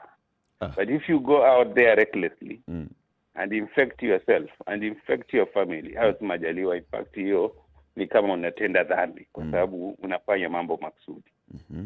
So sometimes they might even have heard all the messages, but you need to go beyond the barrier of skepticism and some of the narratives that the communities are telling themselves. And sometimes the messenger is not necessarily the government, and sometimes the messenger is not necessarily the Ministry of Health. The messenger could be the elder, the messenger could be the sheikh, the messenger could be the pastor. It's a local influencer. Yes, the local influencer, because the conversations are happening at a local level. They are responding to Kagwe without even Kagwe knowing that he's being responded to at the local level. Yep. When you go to for example, Maskani, where the kids are drinking kahawa and they're playing draft and talking and infecting themselves, asema mambo ya Nairobi bana, mambo tunaona kwa TV tu. Uliona nani aliyekufa na COVID we? So that one, even if you pump them with more pamphlets and things like that, you won't succeed. You need to get one of them who can turn that conversation. And so we need to find a way to reach the community influencers so that they can play their role of influencing their communities to be proactive. Na tuseme, kama haijaingia hapa, sisi majukumu yetu kama wenye hichi kijiji ni kuhakikisha kwamba haiingii. Kwa hivyo tukae, tupange, tujue mgeni akija tutamwangaliaje ili asituletee magonjwa. Tupange msikiti wetu, tujue tutaswali vipi bila kuambukizana. Na tuhakikishe kwamba msikiti uko sawa, uko na sanitizer, kuna social distancing, na kama ni mgonjwa anaambiwa haingii, ubaki nyumbani mpaka upone, usije ukaambukiza watu. Things like that. From what you're saying, Prof, it sounds like, the government has all these protocols. It has a protocol on home-based care, has protocols on communication, has protocols on engagement and how to report the cases on a daily basis, has protocols on management of hospitals. But do you get a sense as if we have just copy-pasted what's happening in the West and not necessarily adapted it to what should be working for us here? Like what you're saying, community influencers, we should maybe have come up with a way of ensuring that we engage with the community influencers so that they can be part and parcel of the fight against COVID. Yeah, there are certain things that are universal. That means they will apply in every setting, like the procedures for avoiding infection. But there are certain things that are localized, like how do you communicate this in this community? Like people, if they want to do a ritual circumcision, they're used to it and they expect to do it, and they don't want to go beyond that. And I see this as a problem in South Africa and in the Bukusu land. How then do you influence that community? Because it's a different conversation. It's not a medical one. It's a cultural one. But it's a cultural one which has an impact on the medical interventions that you are intending. So I think this is my thesis, is that we need, the government needs allies, and I'm sure there are initiatives in that direction to reach out to the different community influencers so that it's not a government thing alone. Government has done its part of making sure that the information is available. We need these messengers. For example, I've taken the initiative. We used to have a program on anti-radicalization in the coast with the sheikhs, so we have a relationship. So I told them, this is the same. We need counter-narratives from you. So listen to what the Muslims are saying about COVID And you as the gatekeepers, because you're the ones responsible for the mosque. You're the ones responsible for the weddings. The wedding cannot happen without the qadi or the sheikh. You're the ones responsible for the burials. And those are likely hotspots where people could infect themselves. You need to reorganize the burial ceremony. You need to reorganize the wedding ceremony. You need to reorganize the mosque. Yep. And so you need to understand COVID and understand your people and be the one who will drive this change. Of course, working with community health workers and village administrators, so that you are still within the formal settings. But this is I think engagement this you've is what been needs having. to happen. Sorry, this is engagement you've been having in the last couple of weeks, based on your own experience, and now going to the community and seeing the gaps that exist. Yes, yes. From speaking to these community leaders, do they tell you whether they have had any sort of contact with government officers telling them the same thing that you're telling them? I think there have been a lot of civil society activities going around. Our civil society is very creative, and so some groups like SUPCAM and especially SUPCAM or the Interfaith Council has come down, going to all these places, talking to the imams. But it has been this workshop kind of settings where people are listening, people are skeptical. But not government. I think it needs more than that. And so I found a mixture of sheikhs. Some were, there's no corona. This is just Americans trying to influence the world. That narrative is very strong in anti-Americanism and anti-governmentism. Yep. Anti-government sentiments sometimes in some quarters are very strong. So that is the barrier you have to overcome right there. And so when you localize it and contextualize it, and you get them to start thinking of it as a community problem, which has nothing to do with anybody else but how they behave, I think you start getting positive feedback. And this is something I thought I don't have to wait for anybody. I just have to go because I understand the community and how it will react or not react. And we all have obligations once we have understood what we are up against to support ourselves. And of course, provide this feedback so that the government, the Ministry of Health, and other actors can see that even from communities, there are solutions that can be borrowed or can be adapted to help fight this pandemic. Because it's a global public health challenge, and we all have a role to play. Do you actually think that the situation we're describing here in Kenya is a hopeless one? That there's no easy solution to it? No. I don't think it's a hopeless one, but the challenge that we are all facing is influencing behavior in a society where people are struggling with many, many challenges. Remember, in some parts of the world, typhoid was finished long time ago, or even cholera, or even diarrhea. But, if you look at, or even malaria, and all this hinges on public health. And public health hinges on behavior, human behavior. And I think beyond the physical things and the medicines and so on and so forth, a large part of disease burden can be reduced through behavior change. And I think we need to put more effort on influencing behavior. And sometimes it's not necessarily the medical people who will achieve that. Actually, they are the last people who'd influence that, if you ask me. Yeah. Because, you see, we have to look at expertise here. If we look at the health experts that we have, what is the area of expertise? Health. But if you're talking about community wherewithals and community norms, who are the experts? The people in the community. And if you were to ask even further and ask who knows what the community needs, I would argue it's the community who know what they need. But yes, but you need to combine, because you need to recruit the community. and make them part of the intervention. Actually, Prof, you know the community is already recruited, if you ask me. Yes. If they weren't recruited, they wouldn't be as cohesive as they are. They wouldn't get things done even on a daily basis. Yeah. What may be absent, if you're talking about health, one, it's a devolved function. And yet when we discuss health matters, we still discuss it as though it was just a national government function. And yet it isn't.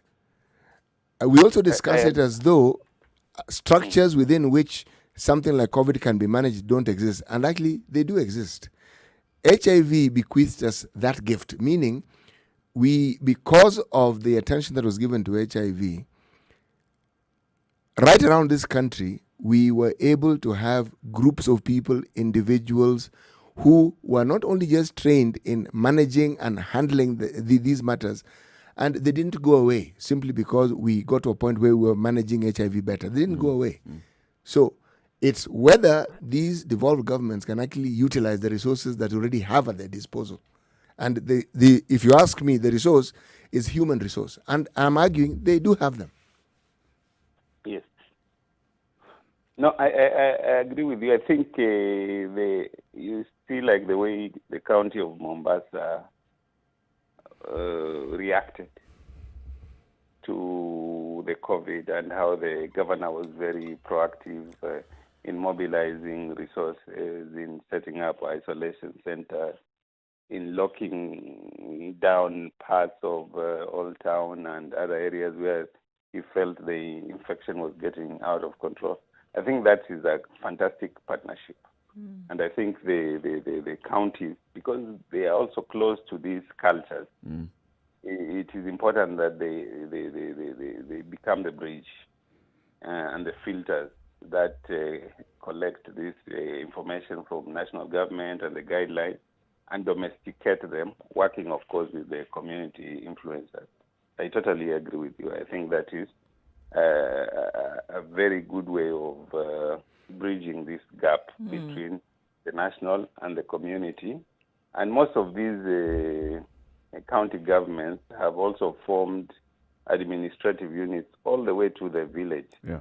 So if you have a village administrator and ward administrators working with the national government officials, the Ngaos, and the sheikhs, forming teams, they should be able to reach down into their communities and shape the conversations there and help in the fight against COVID. I agree. COVID-19. I know we're going to wrap up now in a bit, but Professor, a question, because when we look at HIV, for example, as CT brought in, the messaging changed after some time, whereby even the buzzwords that were used at some time had to be changed to be more accommodative. But for COVID, I would say that the messaging needs to begin. It doesn't need to change because really in terms of solid, clear messaging that needs to come from top down hasn't really been formed in a way that people can then pick it up, especially when we talk about some of the things that you mentioned, like asymptomatic cases and what they need to know.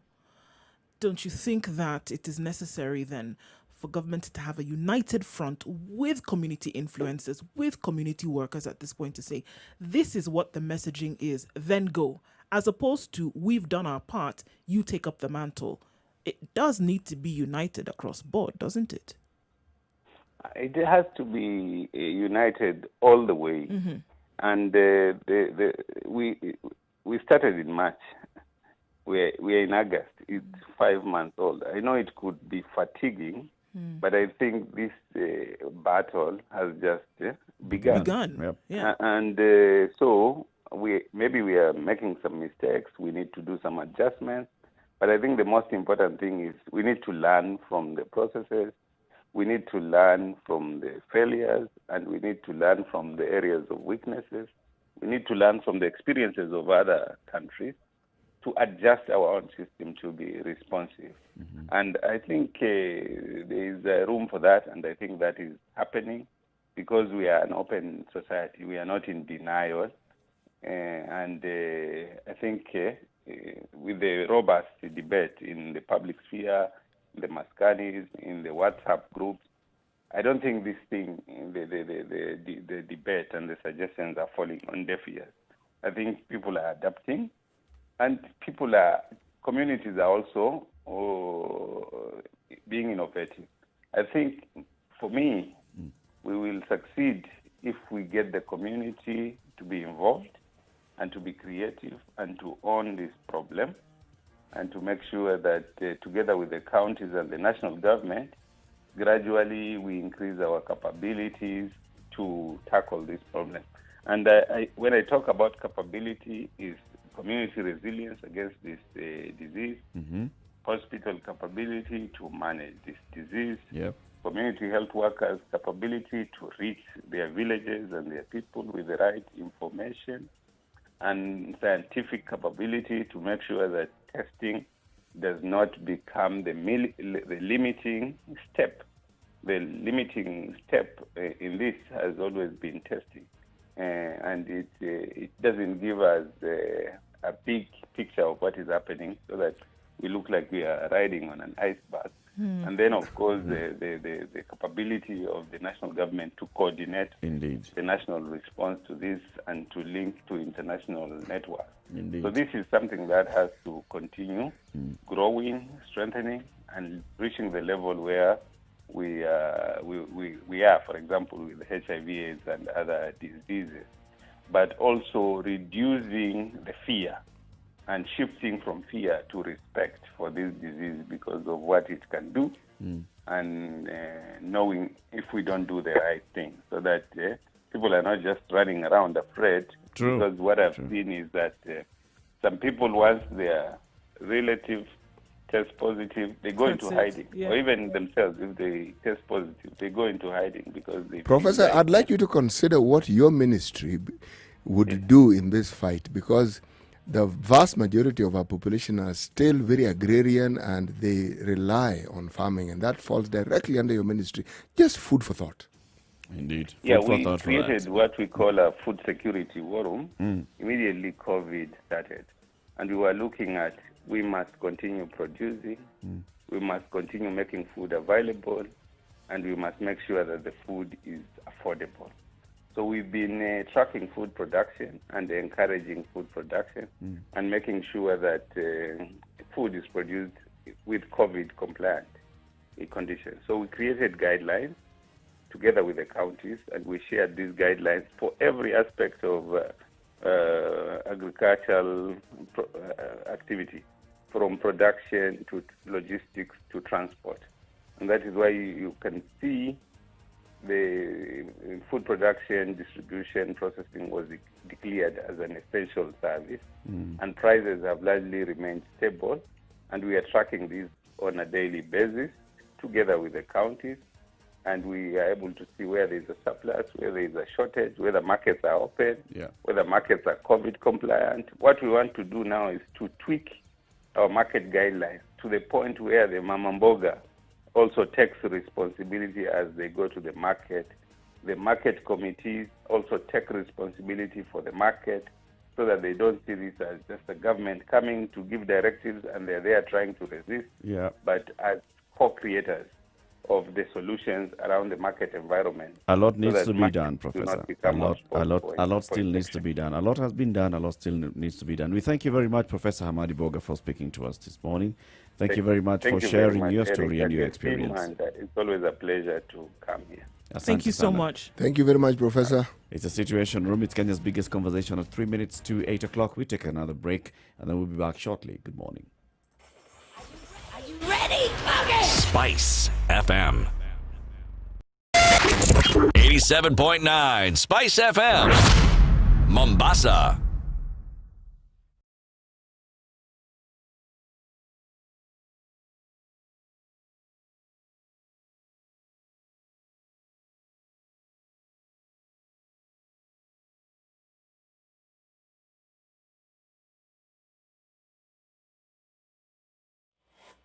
Just to remind you about KPA's information portal, this is Captain Cargo. You can find it on www.kpa.co.ke/Captain, K-A-R-G-O is one word, Captain Cargo.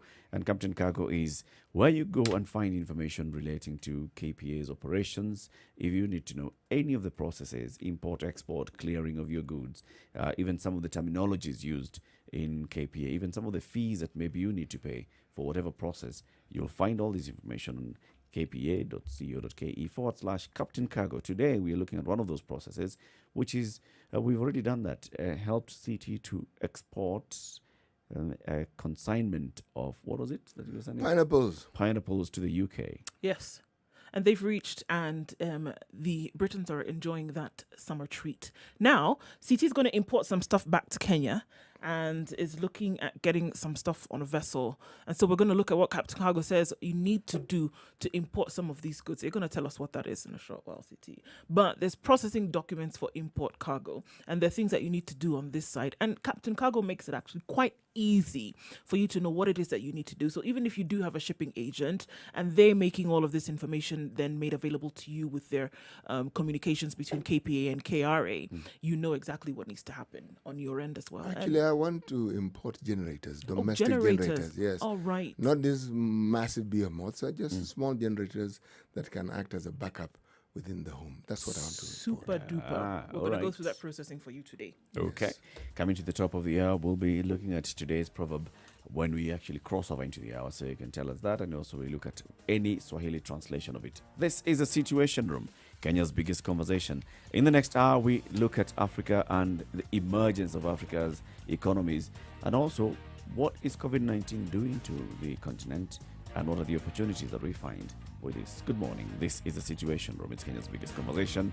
Live streaming on www.spicefm.co.ke, as well as Spice FM KE, YouTube, Facebook, and Twitter. It's now 8 o'clock.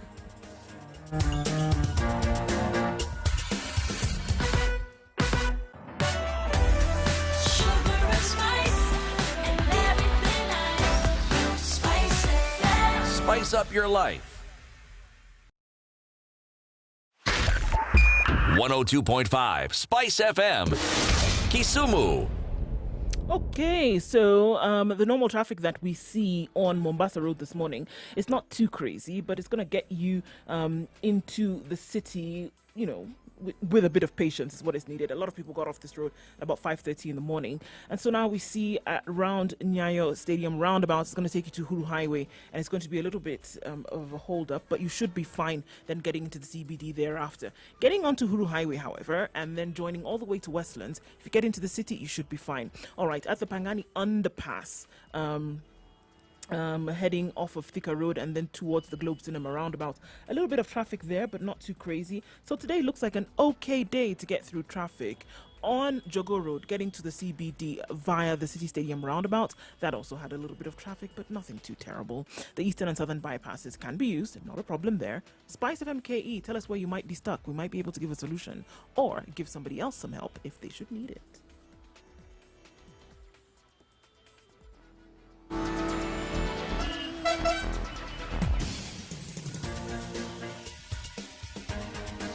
This is the Situation Room, the home of hard-hitting political commentary and penetrating insights about the state of the nation. This is a talk radio experience like no other. The Situation Room, a place for hard truths, debates, and elevated conversations. The Situation Room, witty, political, engaging, deep, controversial. In the room, we have C.T. Muga, researcher, academic, seasoned political observer, a fountain of wisdom in these politically uncertain times. Ndu Oko, Nigerian by birth, Kenyan by choice, communications expert, Pan-Africanist, a truth seeker and believer in people power, and Eric Latif, agent provocateur, the man in the chair, seasoned journalist, news hound, a man who believes in punching up, not down.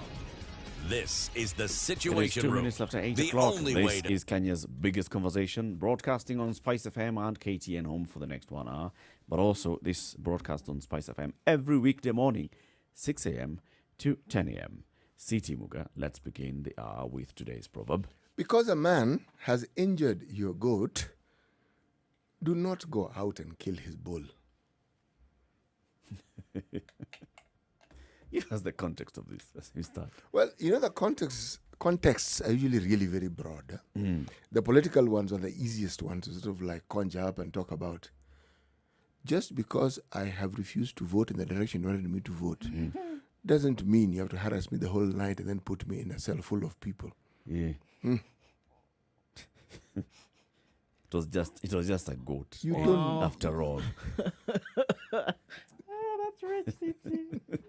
That's just one. You do not need a bulldozer to kill an ant, for heaven's sake. If something goes wrong, there are other avenues that you can use to solve the problem. You don't have to take an extreme measure. That is not the only way to solve a problem. Really. Alright. Really. Killing a mosquito with a hammer. That's it. You might actually end up causing more damage to yourself because we tend to strike mosquitoes when they're on our body. Yes. So imagine you may get the mosquito, but you also get your body. Indeed.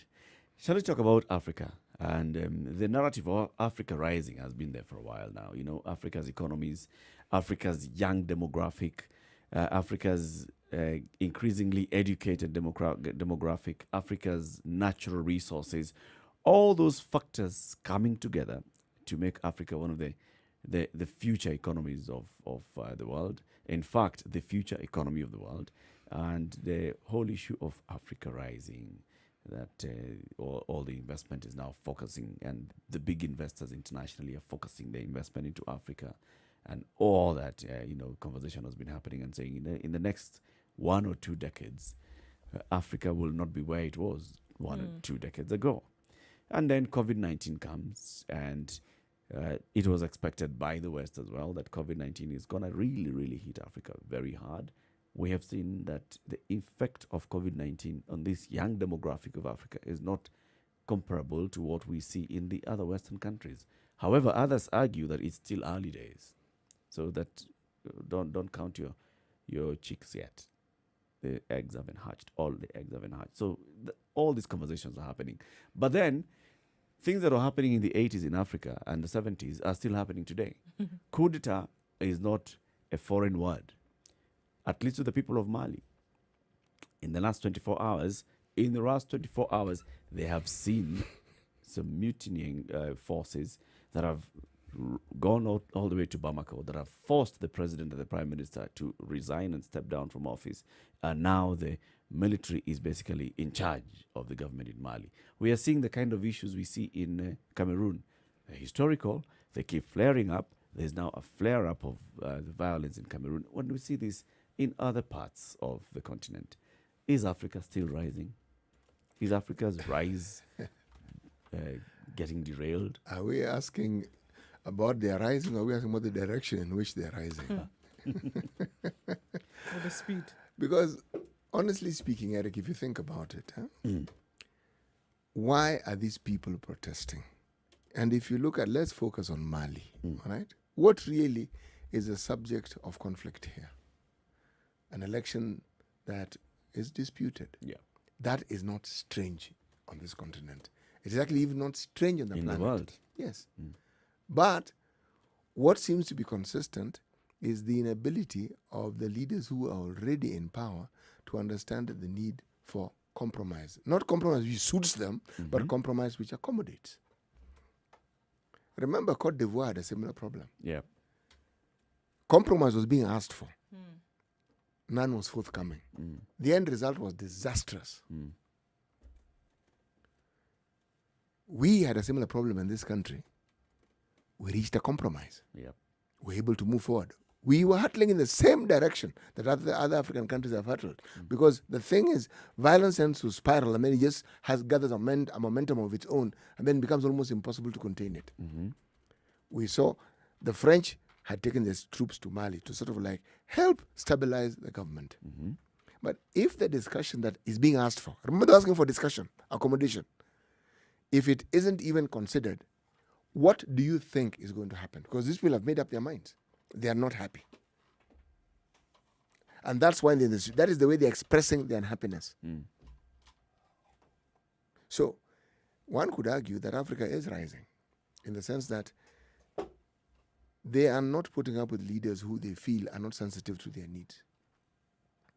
What I would ask is this the way to solve the problem? Is this the way to go? Yes, is this the way, But this direction? what impact, for instance, does it have to the economy of that country? And indeed the region. It takes it to the dogs completely. And that's the issue then. You see, Especially in these COVID times. when people are already in the doldrums. If you think that you are sinking, the question is now how deep, much deeper will you sink? Will you sink? Because you will sink. On the other hand, if we flip the coin, we keep talking about the opportunities that and the lessons that we can learn from this COVID. So COVID has come, it has hit us hard, it has made us adapt to very many things. What are these opportunities? And then how can African governments, the private sector operating in Africa, take advantage of these moving forward? The issue here, Eric, is this. The movement forward hasn't been influenced by other activities or other events that have been taking place on the planet. It's called the opening up of the political space. The reason why the coups that we spoke of in the 70s and 80s and some smattering of them in the 90s was because multipartism gave an avenue through which people could express their interests, their dislikes. You had an avenue. Previously, there wasn't that avenue. Yeah. Now, if someone still wants to hold on to a way of doing things that other people have rejected, you're forgetting that your people have actually acquired the understanding of the times.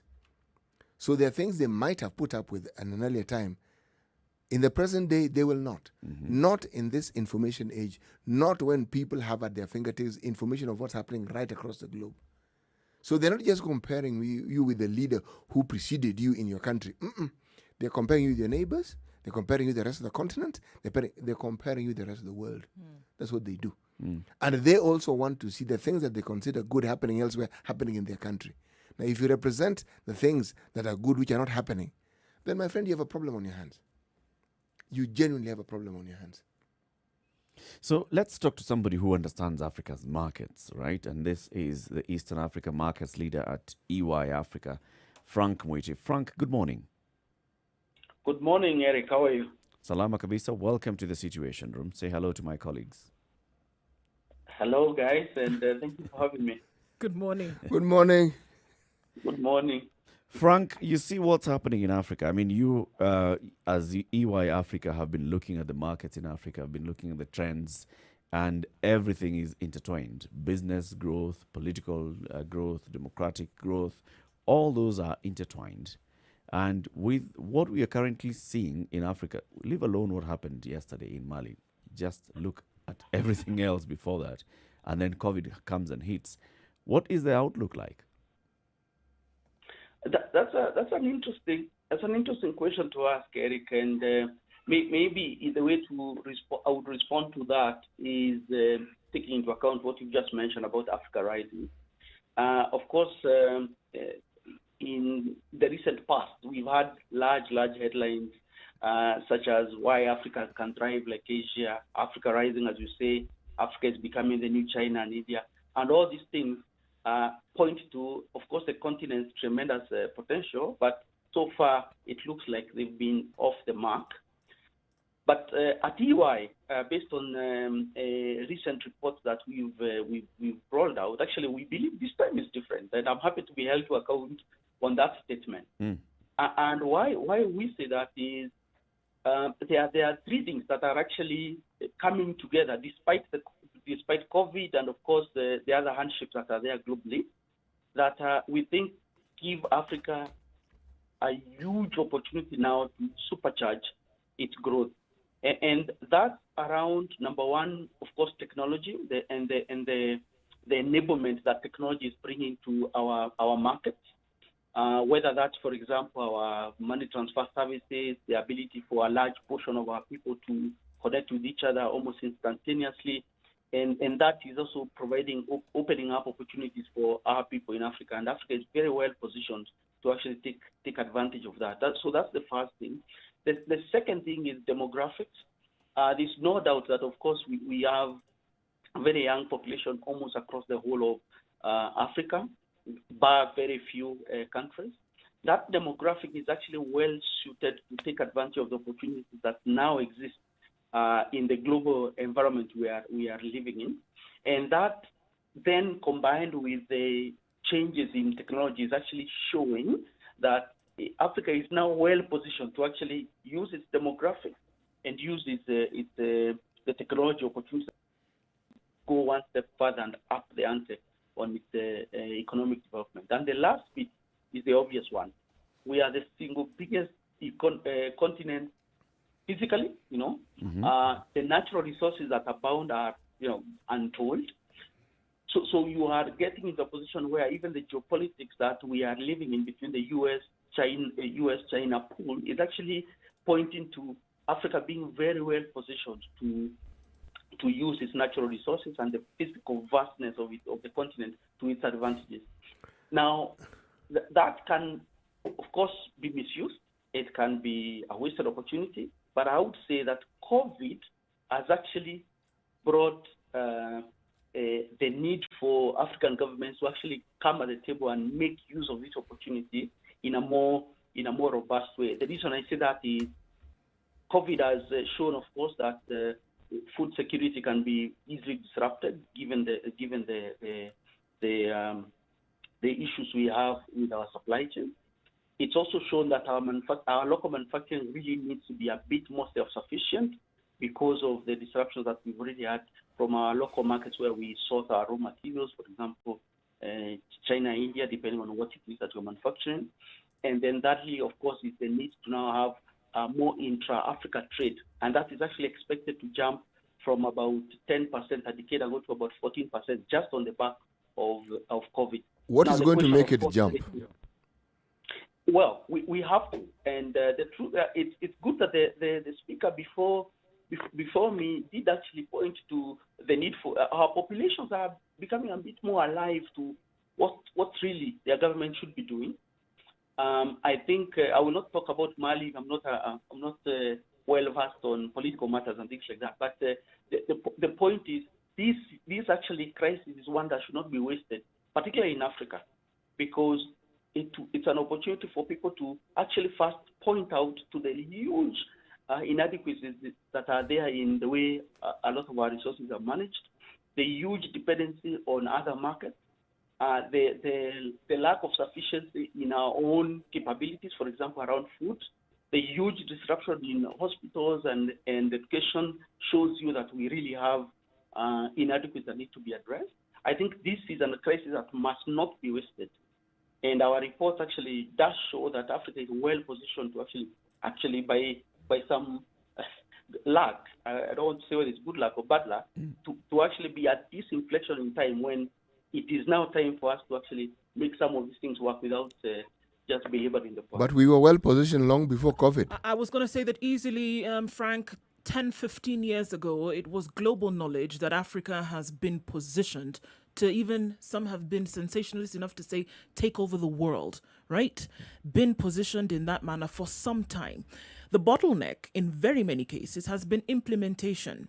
So even as COVID has shown the light on some of these inadequacies and many of these inadequacies, and has shown that some of these things are possible, the bottleneck in oftentimes seems to be implementation from country to country, Africa as a whole, international organizations that govern things that you have mentioned, such as trade.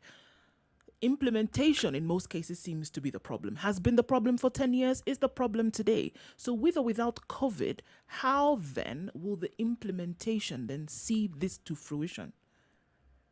Right. Good point. The way I would respond to that is this, that implementation the lack of implementation is actually a symptom of deeper issues. And the deeper issues are first governance and state capacity. So you have problems with implementation if you have weak governance, and the pillars underlying governance, of course, point to some inadequacies around our state, particularly our institutions. So you're right that implementation has been a problem. But what I mentioned is that actually things are going to be easier to implement, for example, because of our technology, the technology opportunities that exist. The example I would give you is that the ability to actually reach out to our citizenry in various countries that we live in and talk to, give them awareness on either what government is doing, what it's not doing for that matter, what they need to be held accountable for. It's much easier. So that is already an ingredient to a better way of enforcing implementation. So I'm not disagreeing with you. There are, of course, areas where we still have work to do. Governance and, of course, state capacity is a big issue. That if that improves, and it is improving by and large across Sub-Sahara, that will then, of course, lead to more successful implementation of economic policies, and more importantly, of course, the follow-up and monitoring that needs to be there.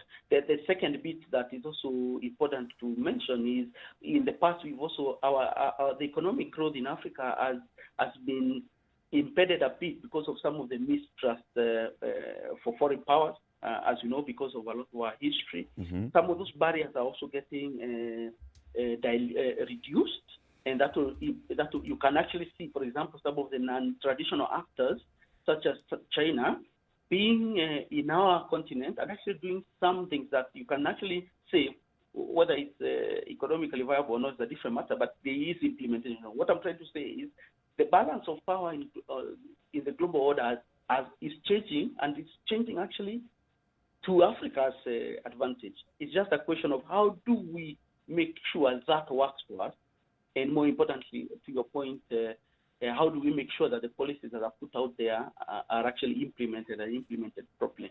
Is there anything to indicate that governments are actually taking advantage of this? Like you've said, balance of power is shifting in Africa's favor. It's upon the governments and the private sector to ensure that they are striking the right deals and taking advantage of this. Is there anything to indicate that African governments are rising up to this? I would say the data shows it's a mixed bag. Okay. There are three, by and large, if you look at the continent, there are three sectors that one would say represent the biggest opportunities for our continent. That would be agriculture, of course, manufacturing, and lastly, aspects of services. Mm-hmm.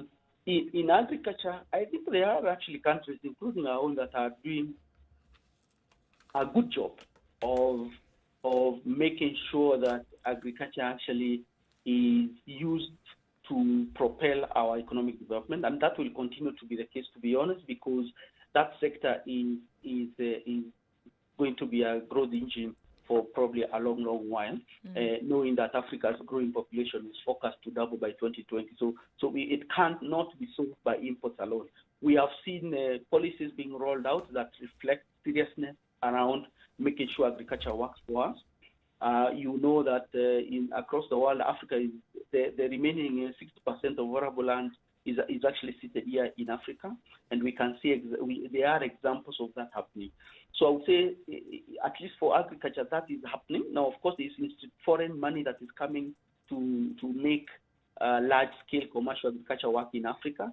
There is still work to be done around that, but you can see countries like Kenya, Ethiopia, our neighbors in Uganda and Tanzania, actually, there is actually work going around that.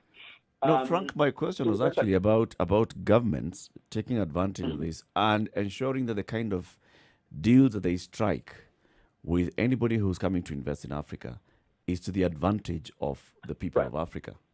You have seen all these stories that abound all over the media, that some of these contracts that are being signed off by governments in Africa are going to be to the greater benefit of the Chinese or the other Western powers. Are African leaders thinking about their people? Perhaps let me give you a live example, like the US-Kenya trade deal that is still being discussed. Yeah. And while it's being discussed, there is a discussion taking place in the AU, in the African countries, about a free trade area. How would this particular agreement affect this free trade area that the continent is discussing? There are other countries that have also had agreements with other countries in the West. How does it affect this unitary plan that we seem to have? Okay, so maybe let me start with the comment that Eric made, and then I move to that bit about the Africa Free Trade Continental Area.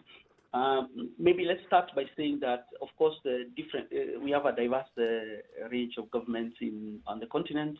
The responses will be mixed. They have been mixed. We have seen, for example, countries negotiating very favorable concessional funding from the likes of World Bank and, of course, AFDB, that I think our governments are taking advantage of, because those are facilities that are being made available for various countries to help navigate COVID-19. So they are examples of actual government taking advantage of this crisis to actually have conversations that are beneficial to the various economies they are responsible for. So that's happening. I would say that actually out of 10, I would say it's a 7, maybe a 6 in some cases out of 10. The bilateral discussions, case in point, the one between Kenya and US as you've cited, I personally think that's the right way to go for 2 reasons. The first one is the truth of the matter is the new Africa Free Trade Agreement will take a while to actually get bended. Okay, so the spirit I think is there. The government, of course, for example, in Kenya, is part of the signatories there, and there is work behind this initiative to make that work. It will be a while. It is important, I think, that we agree that every country needs to, of course, make sure that it sorts itself out and takes care of its people. The U.S.-Kenya trade treaty is supposed to actually be, all the press shows, it's meant to be used once it's successful as an example of what can be done with other countries, and maybe that then becomes potentially an input into the larger Africa continental discussion, or maybe a country-by-country type replication. So that's important, and that needs to happen, because in fact it should be a learning point for our government on how to negotiate with other entities going forward, given that, of course, the importance of US in this dynamic. So I think there's advantage there. But it is also true that we've had some failing, and that's not just our country. Many of the countries in Africa have had what I would say imbalanced agreements. That's changing. It's going to be a long shot, in my view, for some countries. But I also believe that the African Free Trade continental area actually is a good framework to then drive inter-Africa trade first and foremost, and then, of course, trade with other external entities. So at the cornerstone of that, AFCTA is actually driving intra-Africa trade. So you can see that there is really a slight, it's not one like for like between what US and Kenya, for example, negotiate versus how Kenya takes advantage of the intra-Africa playing field. So let's take a break. No, it's not. Let's take a break, Frank, and we'll come back and continue with this conversation, especially looking at how this agreement, the trade agreements within the continent and between the continent, different countries and other parts of the world are done, and also look at the investment between investors from the West or from the East or from other parts of the world are coming into Africa, or within investment within Africa itself. It's 25 minutes after 8. This is a Situation Room, Kenya's biggest conversation. We are on the line with Frank Mwite. He's the East African Markets Leader for EY Africa. We'll be back shortly on Spice FM and KTN Home. Good morning.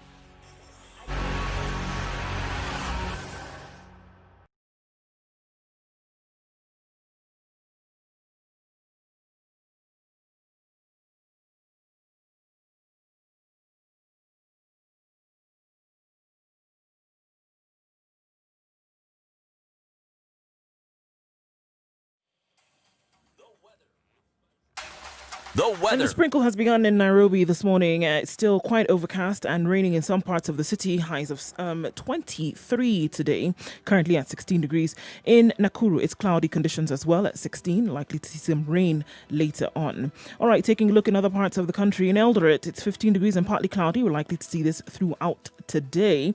And in Kisumu, sunny conditions at 20 degrees, highs of 30, and then coming down to lows of 20. Kakamega at 21 degrees at the moment, partly cloudy conditions and a chance of rain later on. Looks like it's going to be a rainy day across the nation today. 18 degrees currently in Kakamega. And then looking at Mombasa and coastal towns, Mombasa at 24 degrees, partly cloudy conditions throughout the day, now seeing a high of 13. Stepping in then out into Kampala, 21 degrees and partly cloudy, chance of rain also quite high.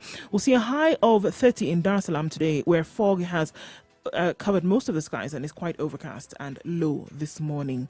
In Johannesburg, it's a freezing day. Now at -1 this morning, temperatures continue to drop. We'll see highs of only 14 now, and then going down to lows of -4. It's getting to be quite a cold winter. And then looking into Lagos, it's overcast at 24 degrees, highs of 30 and lows of 21 today, and a chance of rain later in the afternoon.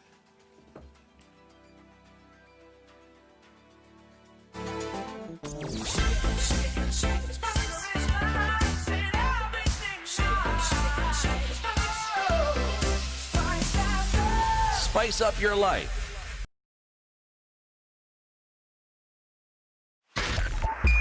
Spice FM. Nyeri.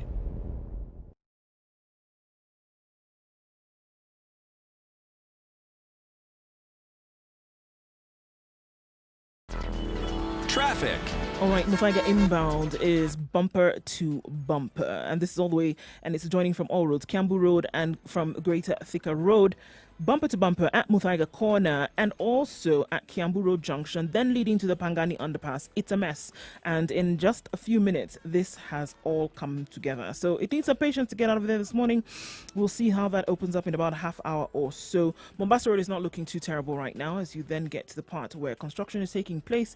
You get out then past Bellevue without too much of an issue and then on towards Nyeri Stadium Roundabout, or if you're joining Langata Road or joining Bunyala Road trying to get into industrial area and beyond. So you should be fine. Jogo Road now leading towards industrial area or leading towards the CBD at the City Stadium Roundabout is bumper to bumper, but not too terrible. Okay, so it looks pretty good. We will look at it about half hour or so and see how that may have changed. Don't forget, you can let us know if you're stuck somewhere or if you find an alternate route where there is some traffic. Do let us know. Spice FM on Twitter.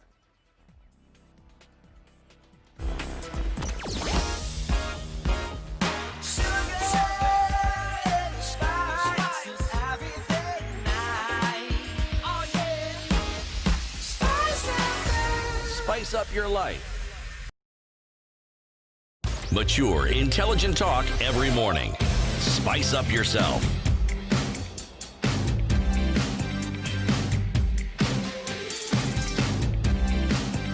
Mornings done right. 94.4 Spice It's FM. 9:30.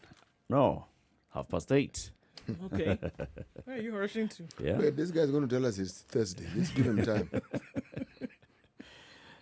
Today, the 19th day of December, 2020. This is a Situation Room on Spice FM 94.4 in Nairobi, Malindi 97.7, Nyeri 90.9, Eldoret 96.7. In Nakuru, we are on 96.0. In Kisumu, it's 102.5, and Mombasa at 87.9. We're also live on KTN Home and www.spicefm.co.ke, as well as Spice FM KE on YouTube, Facebook, and Twitter. On the line, we have Frank Mwiti. He is the East Africa Markets Leader at EY Africa. We are talking about Africa rising and whether Africa is still rising despite everything else, COVID and all of the challenges. And CT, before we went to the break, we had asked Frank about what you're seeing now, the negotiations between Kenya and the USA on a trade agreement, vis-a-vis what we are seeing Africa-wide, the talk that has been there for a while on the formation of the Continental Free Trade Area and how long that will take, and whether those two are competing. You see, the agreement that we are discussing with the U.S. reminds one of an agreement the U.S. had with South Africa. Mm-hmm. So it's something you can learn from.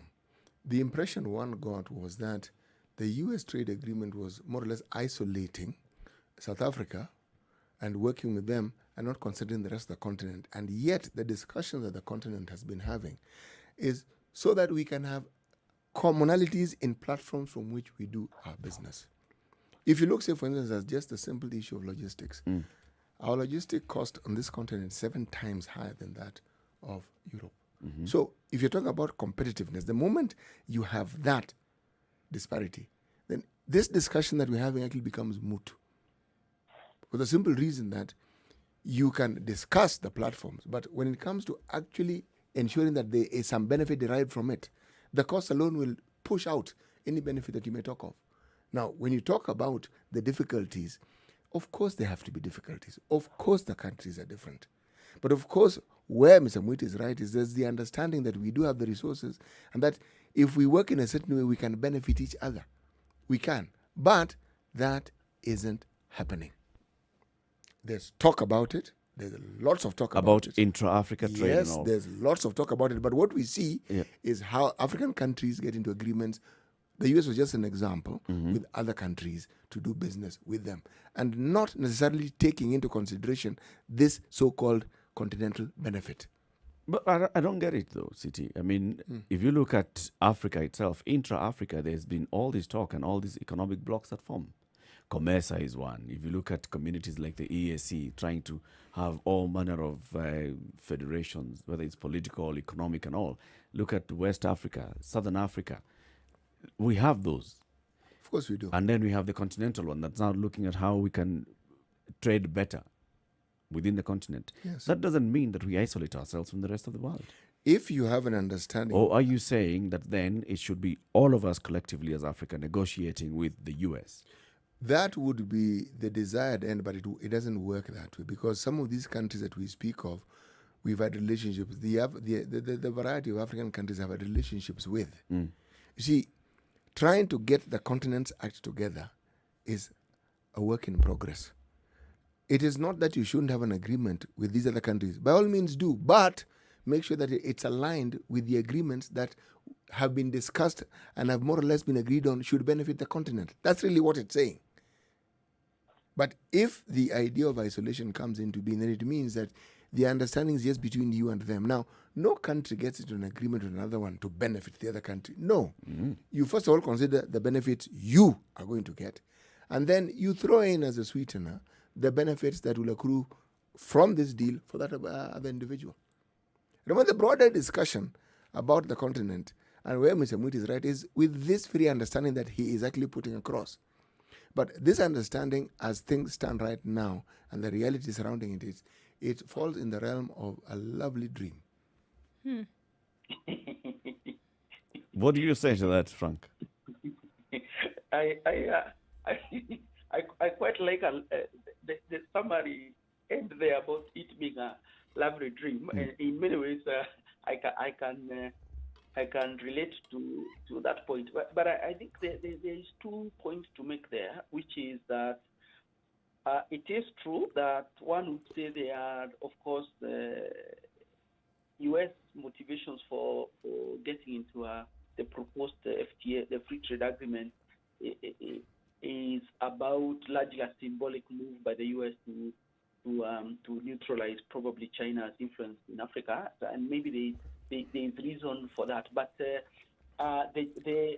negotiating objectives that were announced on 27th May around the Kenya-US free trade agreement was twofold. It was about building on the objectives of the Africa Growth and Opportunity Act, AGOA, which, as you know, it needs to be renegotiated on the back of it's, of course, coming to an end. So that's important.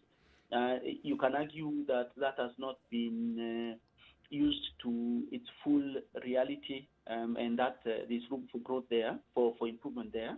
And of course, the U.S. then talks about they're also doing it in a mutually beneficial trade agreement that serves to be a model for additional agreements across Africa. So there's that bit. There's the other bit of it, which is the Africa Continental Trade Area Agreement. That agreement is primarily about intra-Africa trade. I do not necessarily think these two things are mutually exclusive. I do agree that perception here is, it's almost showing that Kenya is providing cracks in the armor to push collective agreement as Africans out of the, in a different direction. But look, I think the two are not mutually exclusive. I think we need to go in here and negotiate, and that's actually maybe the ask that you're highlighting. Our government needs to negotiate in the context of course, first and foremost, Kenya, and secondly, of course, in the context of our other neighbors around Africa, knowing that there's going to be a continental trade agreement that is coming through. That has not been implemented yet. These things take time. I would rather we did both, negotiate very hard, and of course get to a point where one is complementing the other. I do not think that it's winner takes all. We either do a deal with US and we ignore the Africa agreement. I think it's about driving a very hard bargain with the US, get the right things for our people. In the meantime, see how to then complement that with the Africa-wide initiative, which is primarily meant to drive intra-Africa trade rather than export, which is what, of course... Mr. Mwiti, to be able to drive a hard bargain, you need to have an upper hand. This upper hand that the continent has, what would you say it is? If I just use Kenya as an example, as the key thing here. There's a reason why Kenya actually continues to be very, very important for not just US, but even the Chinese and actually other Western interests. It's the geostrategic location in East Africa is here to stay with us. They're not moving the country. That's for sure. Kenya is an economic powerhouse in Eastern Africa, so it is a vital entry point for US companies in the region.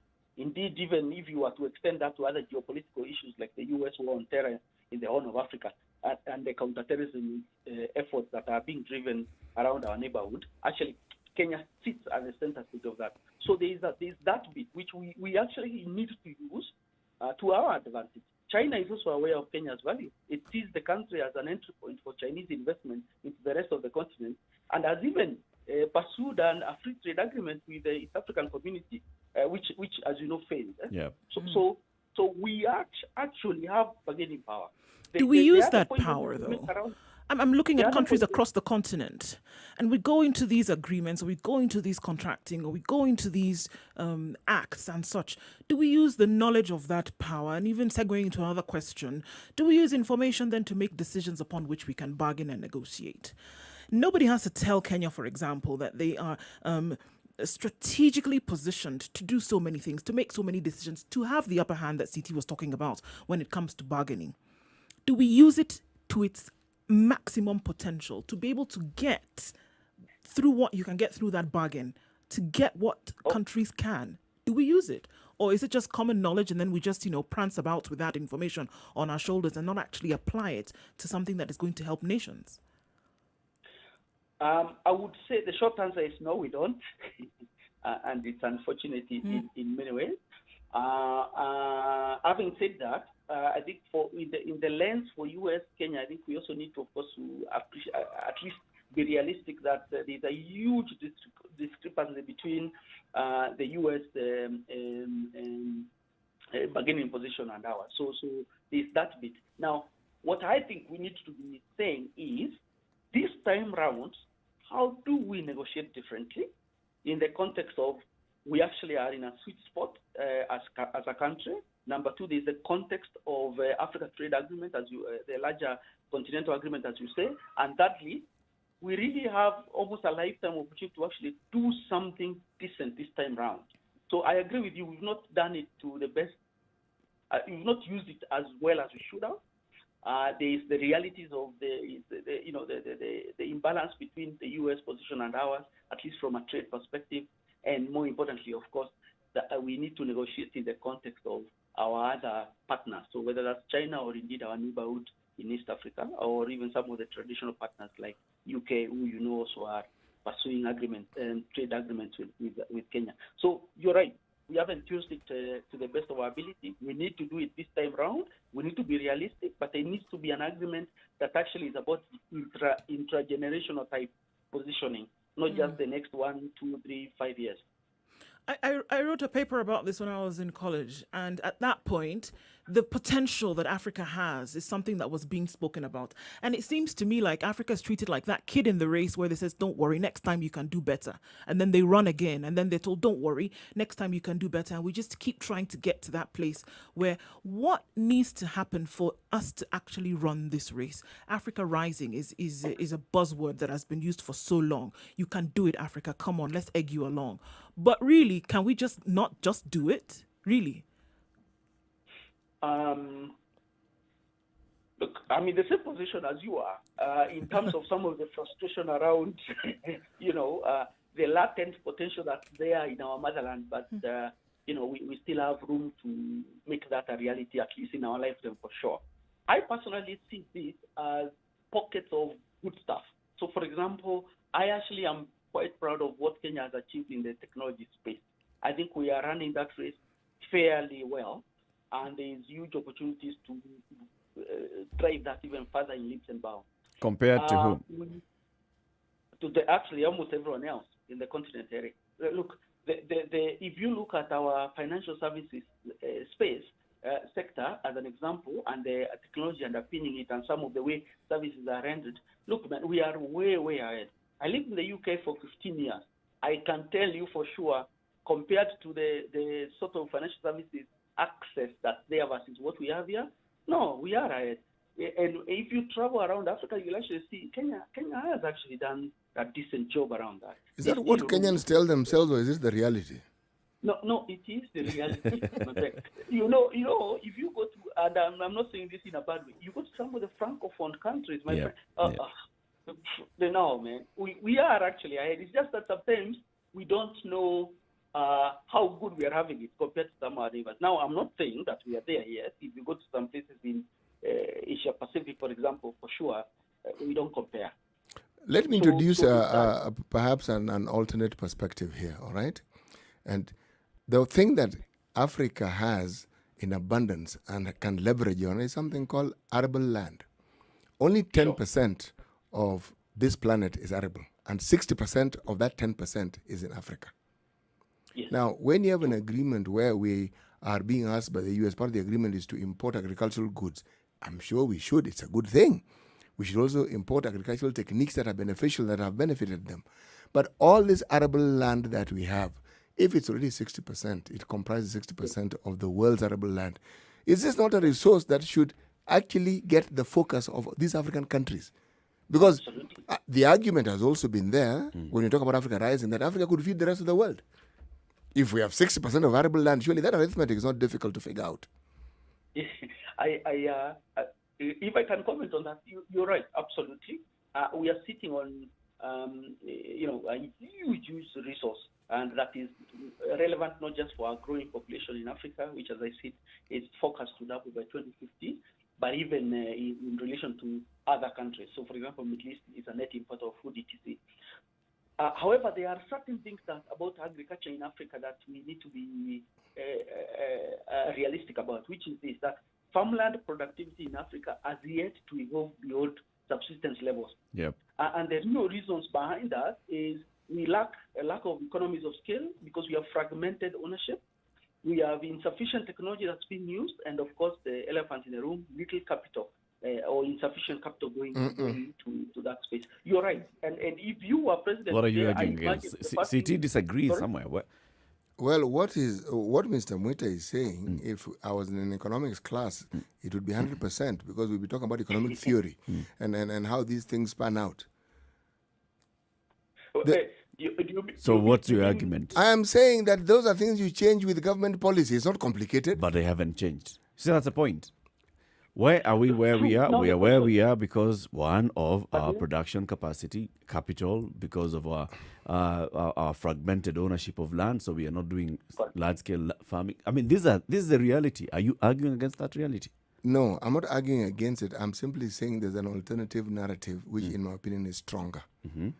It isn't that we have subsistence farming. That is not the cause of our problems. Subsistence farming has its place. But policy doesn't mean you rule out something as basic as that. Policy means that you also focus on what you're calling large-scale farming that now caters for the sort of thing that I am saying. Now, we've had, countries that have actually followed similar policies have seen it work. So it's not as though it's something that doesn't work, and it's not something we're going to invent. It's just sufficient attention, as you correctly put it, has not been paid to it. Lip service. Our planning is immaculate, but It's planned and then the policy is shelved. So what's the missing link? It goes back, I guess, to that point that was made earlier about implementation. Absolutely. You're right. We have very, very polished, world-class policy initiatives, even government directives, etc. But implementation is a problem. Having said that, though, we are actually seeing increased product. All the reports actually show that African farmers, their productivity is slowly but surely going up. And where it's going up, in places like Ethiopia or Ghana, for example, the governments there have implemented, starting off with simple things like basic mechanization, agricultural technologies around fertilizer, irrigation, improved seeds. In places like Kenya, you've actually seen institutional money coming into the agricultural space, including technology. And the idea is to try and also shift Africa to focus on high-value crops. Now, I agree with you. Implementation has been a problem.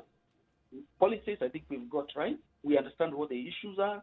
We still are on a journey here. I think we need to at least say Is our what are problem the things that are implementation working? really, or is our problem something else? I'm thinking the same people that craft these policies, and they are world-class policies, are the same people who are also in charge of the implementation. implementation. So how can we say that, you've sat down and you came up with this brilliant paper, and then when it came to doing what you really felt passionately about, you were Couldn't get it unable off to the do? ground. I have a feeling that there's an external force, there's something else that is making this implementation not take off. I'm not necessarily sure about that, but what I can tell you for sure is in other countries, let's use South Africa as an example, although the demographics around land ownership there are slightly different. But if you put policies that attract commercial capital into agriculture, actually you will see it sorting itself out, because the policy environment we are in is fine. The rule of law around, for example, land ownership is more or less okay. We have issues, as I said, around fragmented ownership and all that stuff. But the truth is, to get into serious commercial farming, you need to attract commercial capital. To attract commercial capital, you have to have that direction as a kingpin of how we want to develop the agricultural sector. Maybe there are other forces, but I'm not aware of those. I'm a firm believer is we can solve our own issues without necessarily thinking that they are foreign forces being interfered with. I wouldn't. So you're therefore saying that we are the same ones who are unable to implement. We have the brain to think, but not the hands Eric, we're to not do. unable to implement. So why aren't we implementing? Look at the not coffee to. and the tea industry. These two industries have small-scale farmers. And for the longest time, even with that structure, they functioned and they thrived. It's not as though they didn't thrive. And the reason was because they understood collectivism. Meaning you may be a small-scale farmer, but you're part of a bigger body. So essentially, it must as well be one large-scale farm, given what you people how you go about your business. Mm-hmm. If we were to talk about improvement, I would talk about technology, because some of the problems we have is even the losses of what we actually produce. Pre and sometimes even post-harvest. Lost, meaning it either rots, it delays, something happens to it. So you never actually realize the full value of it. So let me ask you, is it that we do not know that we need technology? We know. Is it that we don't know what kind of technology we know. need? Is it that we don't have any paper that talks about the technology that is needed? We know. So where is the gap? The gap is that over time, we've had a situation where the very thing that needs to be done is like there are a group of people who seem hell-bent on ensuring that the very things that ought to work don't work. It's not prioritized. And that's the thing. We keep talking about developing and wanting to develop. However, the development is not the priority. And unfortunately, it is at the point of leadership. And I would say that if you look at the private sector, look at private companies that are invested in agriculture, look at private companies that are invested in technology, why do they seem to be able to go and grow in leaps and bounds in the same countries where we're saying we have problems with? Why is that? Why do private companies, why are they able to then develop energy strategies? Why are they then able to go into that? Why are they able to develop or even invent and then also create and innovate along these lines? But then in national governments are not able to do the very same thing within the same geographical locations. Why? Why is that? Because it's not a priority. It's not a priority. I'll give you an example of Nigeria. Look at it where it has been hell-bent, hell-dependent on oil. You have private companies in Nigeria who are going the agricultural way and are succeeding. Why is that? It's not a priority. Had it been a priority... So what is the priority? The priority is to keep staying on one point and trying to milk out of a cow that is And already you're dry. lining your own more than pockets. There you 100 go. million And lining Nigerians, your own more than pocket. 100 million Nigerians have no priority, don't have that priority. We're talking about how many years of Nigeria's independence where Nigerians have ruled themselves. Over 100 million Nigerians have never come up with that priority. The priority is there.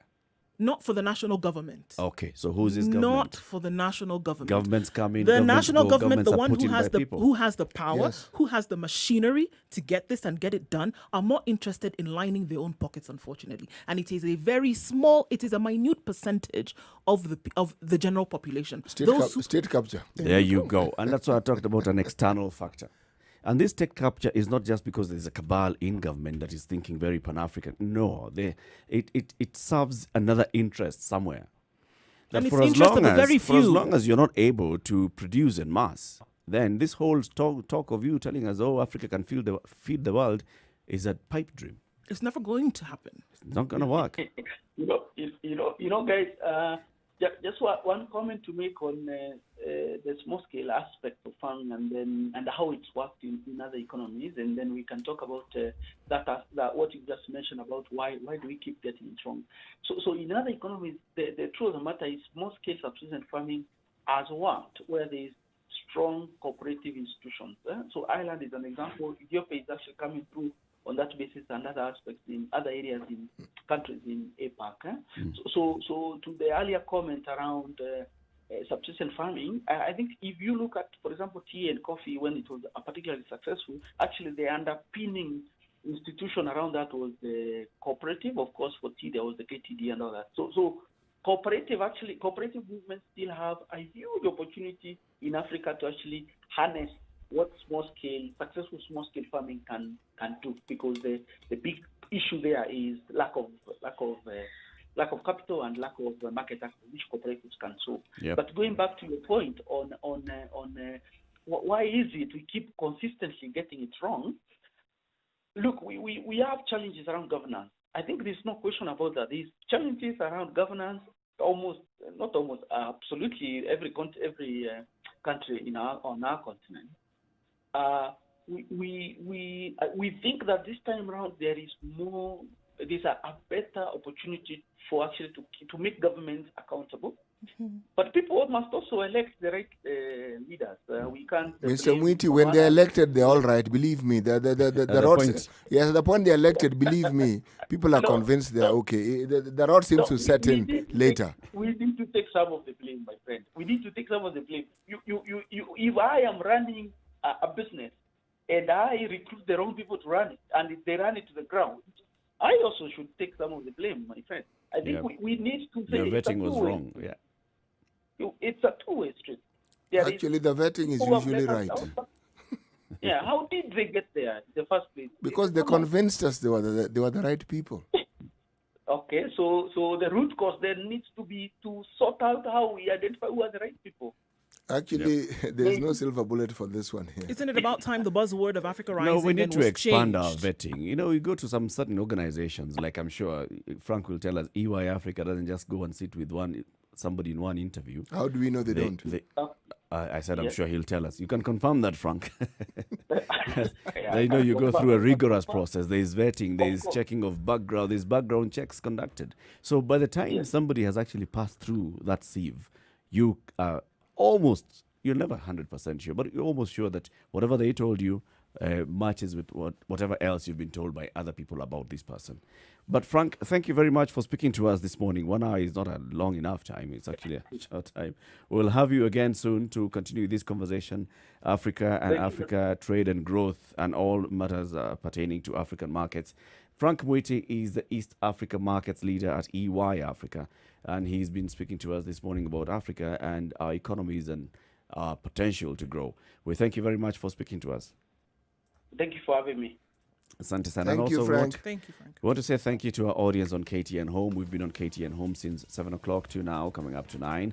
We'll be back on KTN Home next week, Monday, Tuesday, and Wednesday, 7 to 9. But this show broadcasts every morning, every weekday morning, 6 a.m. to 10 a.m. on Spice FM, and also on our digital platforms, www.spicefm.co.ke and Spice FM KE on YouTube, Facebook, and Twitter. 3 minutes to 9. Good morning.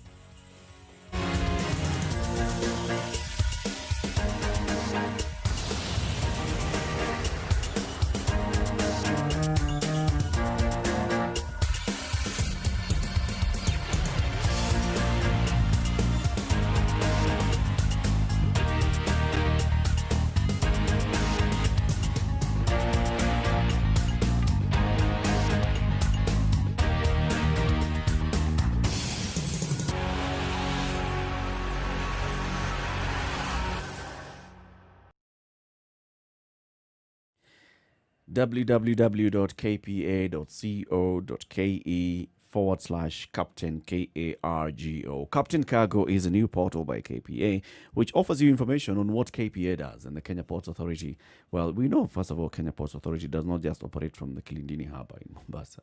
They run various ports around the country. They run, along the coast of Kenya in Nyanza, in Kisumu. There's a port there. We have the inland container depots around the country. And all this information you can find on this portal and what services the KPA is able to offer you. And then you also know the processes, particularly the processes. So this time, we're helping CT to import generators from the UK to Kenya. Yes, CT wants to light up the nation. So, supplier arranges for cargo inspections to conform with the pre-shipment verification, right? So, this is you in step 1 of importing your cargo. So, you're making sure that everything on that end is in order. Thereafter, you get this certificate of conformity. So, the partner that you'd be looking for essentially gives you this certificate so that you know that you're ready to go. Now, this is on the other side, and you compare this with what you have here in Kenya, and they say, all right, carry on. Okay, with your certificate, this is when now your 1,000 generators will be loaded on the vessel, and the shipping then begins. Now, thereafter, this is a commercial consignment, obviously, because you're selling these things here, right? The supplier then applies for an import declaration form from KRA. So KRA gives you that, and then you're on your way to bring your generators into Kenya. This is what Captain Cargo says. www.kpa.co.ke/Captain Cargo. You'll find all this information there. Keep it right here, because in the next hour, we're going to help CT move on from that step. And these are all steps that you can find on the portal, kpa.co.ke/Captain Cargo. Good morning. It's a Situation Room, Kenya's biggest conversation. It's now 9 o'clock.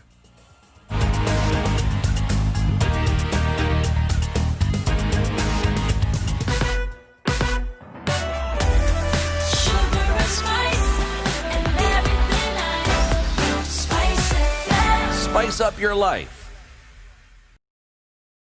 94.4 Spice FM, Nairobi.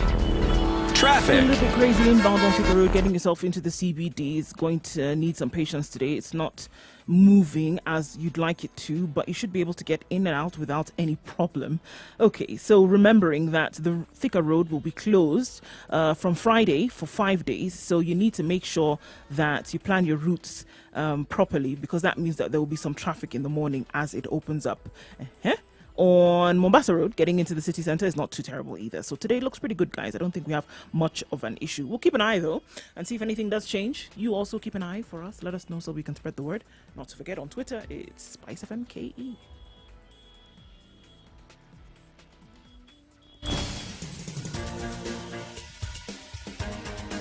This is the Situation Room, the home of hard-hitting political commentary and penetrating insights about the state of the nation. This is a talk radio experience like no other. The Situation Room, a place for hard truths, debates, and elevated conversations. The Situation Room, witty, political, engaging, deep, controversial. In the room, we have C.T. Muga, researcher, academic, seasoned political observer, a fountain of wisdom in these politically uncertain times. Ndu Oko, Nigerian by birth, Kenyan by choice, communications expert, Pan-Africanist, a truth seeker and believer in people power, and Eric Latin, agent provocateur, the man in the chair, seasoned journalist, news hound, a man who believes in punching up, not down.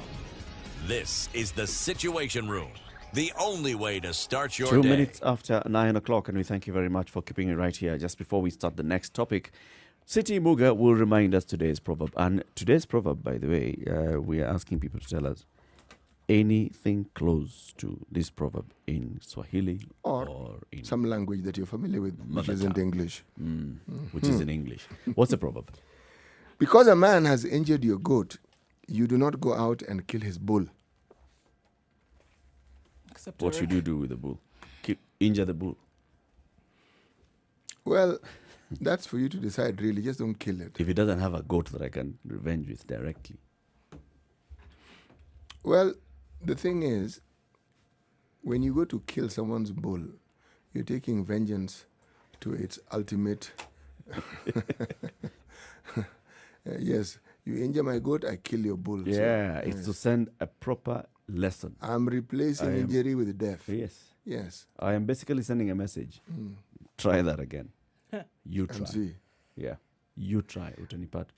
But the other thing that came to my mind as we're talking with one Mr. Frank Mwita, Mwiti, sorry, I apologize, is, you see, people always present this argument that small-scale farming is not economically viable. On its own, yes, maybe. But this country has adequate examples of how, even with that system of small-scale farming, the farmer has been able to benefit. Yep. We've seen it, and as he correctly put it, with the cooperative. Now, part of the reason why the cooperative actually worked was due to a very simple reason. They had something that was maybe the beginning of what we now call warehouse receipt system, Yep. where you take in your goods and you can use it as collateral to actually gain finance. You can get sort of like a prepayment before even the things are sold and go through the processes. So the issue of there not being money doesn't actually even arise, Yep. because those goods of yours can actually translate into, because their value is not unknown. So that system almost acts as an alternate banking system for futures somebody. trading. Yes, exactly. Actually, the implementation of this new strategy by the Agriculture Ministry anchors strongly on this. It does. On the warehouse management system. Have we cemented it? It's now being implemented. Remember, it's in the process of discussion and implementation. And yet the workings of it have been in existence for It was decades. to happen by September, if I remember Yes. that interview. Tanzania and Uganda have it. To certain degrees. It's a very serious working degree compared to ours, which is nascent and is actually still being discussed. And yet, as I say, if you look at the agricultural sector, this always actually existed. Not in the form that we currently know it to be in the world, but existed. A farmer need not wait for the produce to be sold in order to access financing. Yep. Yes. And also the issue of small scale and subsistence farming. The truth of the matter is, yes, you find very many people with small pieces of land, and what they're able to grow is not economically viable in terms of them going to look for market by themselves. their and own, all. yes. So the conversation around even working with these small scale farmers, I know I've had a conversation with some people at the Agriculture Ministry for some time, and that discussion, that debate has taken place. Even some professors at Egerton University on how can you bring together all these subsistence farmers and let them create a giant body or a big body that agrees that all of us are going to grow this crop, and then we are giving this one organization, this one entity, the power to market, the power to grow. Basically, we are leasing. It's like you're leasing your farm. But you must then have To an buy-in. organization. You must have buy-in from The community. You must have buy-in from the community. You must have buy-in from the government. By the way, for And the if government doesn't make it a priority, those wonderful ideas then basically get thrown out the window, which is what I was saying. You can have the potential, you can have the resource, but if you don't have buy-in in terms of it being a priority item by the government of the day, You know, the story of our lives in this country seems to be the many strong, long strides we've taken backwards. There was an organization called the Kenya Farmers Association. Yep. It more or less looked after this thing we're discussing here. It still exists. Yes, there was. In the form it existed then, it did. In the form it exists now, I have no clue what it does. We'll ask its new chairman, Nick Salat, soon. Yes. Who's recently appointed chairman of this. So we'll find out. I mean, some of these organizations existed, and this is what they were doing. Anyway, let's look at today's top headline. Ruto Raila criticize state of arrests. Stop the madness, say Ruto and Raila. What's the headline in the Star? The Star, Raila Ruto unite, rebuke cops over senator's arrest. There you go. So all the headlines this morning are Raila Ruto and Raila Ruto rebuking the government. So first of all, Ruto is the deputy president in this government. For those who didn't know. For those who may have forgotten, okay, he's the deputy president. That means the deputy head of this government. Of state. Prime Minister, the former Prime Minister Raila Odinga is the leader of opposition party called ODM, and this is the single largest opposition party in the country. And for those who may have forgotten, in 2018, March 2018, stood at the steps of Harambee House and shook hands with the president, and they have now been cooperating. So they have very easy lines of communication and very direct channels of communication. So when these two gentlemen speak 2 days after an event, and that event, they come to castigate how things happened, how the events took place, it basically raises the question: why speak yesterday? Why speak? Was it choreographed that they speak at the same time, that they release statements at the same time? How come we're seeing these headlines? All the headlines in the papers today are these two pitching against one of their own, the president, and saying this is not how our government should operate. This is not how our state machinery should function. This is a deputy president saying this is not how our government should operate. This is a Raila Odinga who's handshake working partner with this government who's saying this is not how our government should operate, and saying it publicly 2 days after the event. What's happening here? City, recently you have raised the question and said, you know what we are being treated to in the Senate?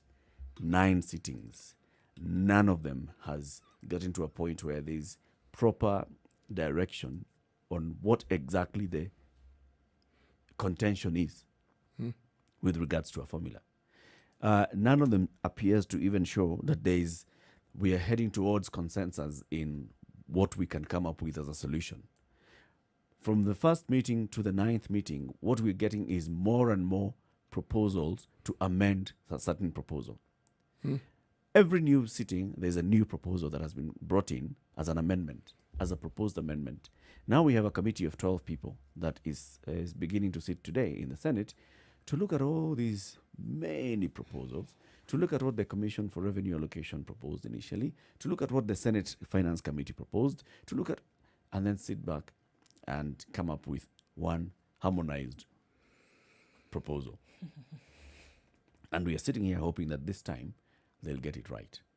And you've been saying you don't believe that it's for a lack of understanding or a lack of consensus on the floor of the Senate. No. If you consider the length of time, this particular matter has been in the Senate, and the opportunities that they have had to discuss this thing, it's been more than ample time. And then now it gathers heat and momentum, it becomes combustible. Suddenly, everything other than what should actually be discussed is being discussed, in my opinion. And then the outright lies that keep coming from the county. We don't have money because the Senate can't seem to agree. Not true. Then you throw in marginalization. Then you throw in money being taken away from us. Now, if you are entrusted with ensuring that an important role and function such as this one takes place, and then you degenerate the entire discussion to some historical issues which have existed in many places, still exist, but to an infinitely lesser degree than they existed before, and you make it sound as though that thing began yesterday and we've not moved since 1963, then you're not telling us the truth. You're not being honest. You're not being truthful. So one Mr. Mwiti said, bad governance. No governance. This is horrible leadership. Because if you're leading by example, and this is the example we're supposed to follow. This could be the strategy of the leadership. To do what? To just distract you. You are so focused on something else. On the day that this committee should be sitting down to harmonize, instead of that committee being the headline, it is Stop the Madness that is the headline. This headline could have been yesterday's headline. The madness happened on Sunday night. Yesterday was Tuesday. This headline could have been yesterday's headline. Even Monday. As a reaction, or even Monday morning could have been the headline.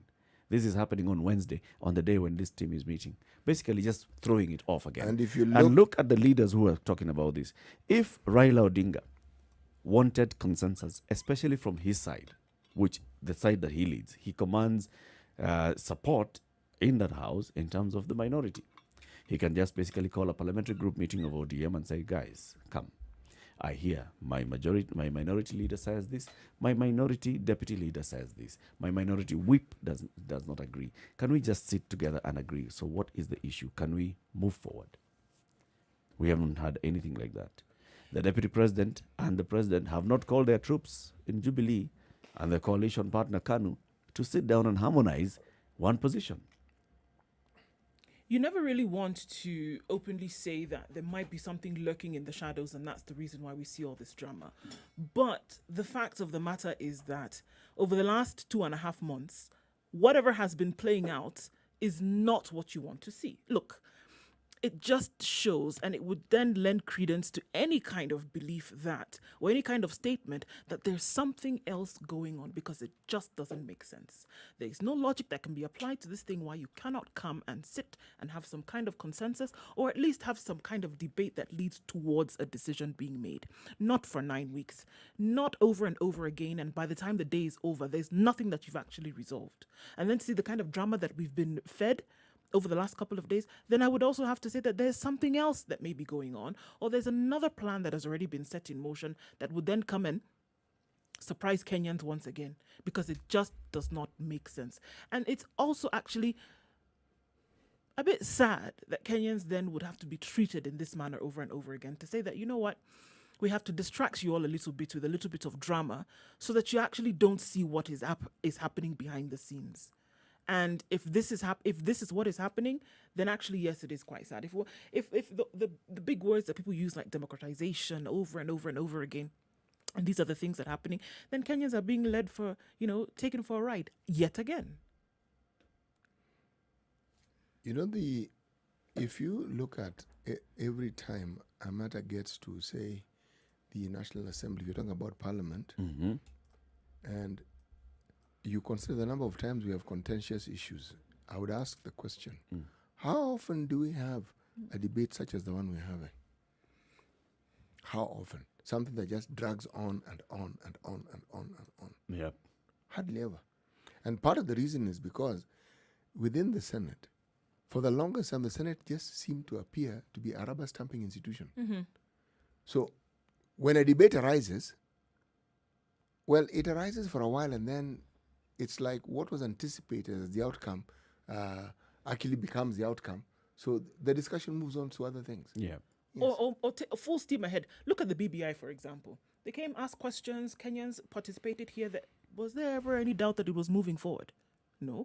It was not week after week, let's do this, Kenyans, shall we? No, this thing is moving on. And those who decided that they had the opportunity and the power to be able to push this thing through went with it. We move on, we go.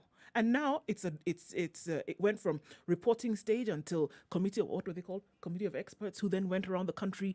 Task force, taking up, picking at the minds of Kenyans to find out what they really wanted. There was never any doubt about whether this thing was going to be implemented or not. Now there's even no doubt about whether... Never contention. On anything that was presented to the committee. No, never debate, or no, absolutely this is not going to be. What we saw is that then was a rise of compatriots, and they said, okay, now this is the way that we want to go. And then you saw sides split. Yeah. But the sides that split still were in the political class.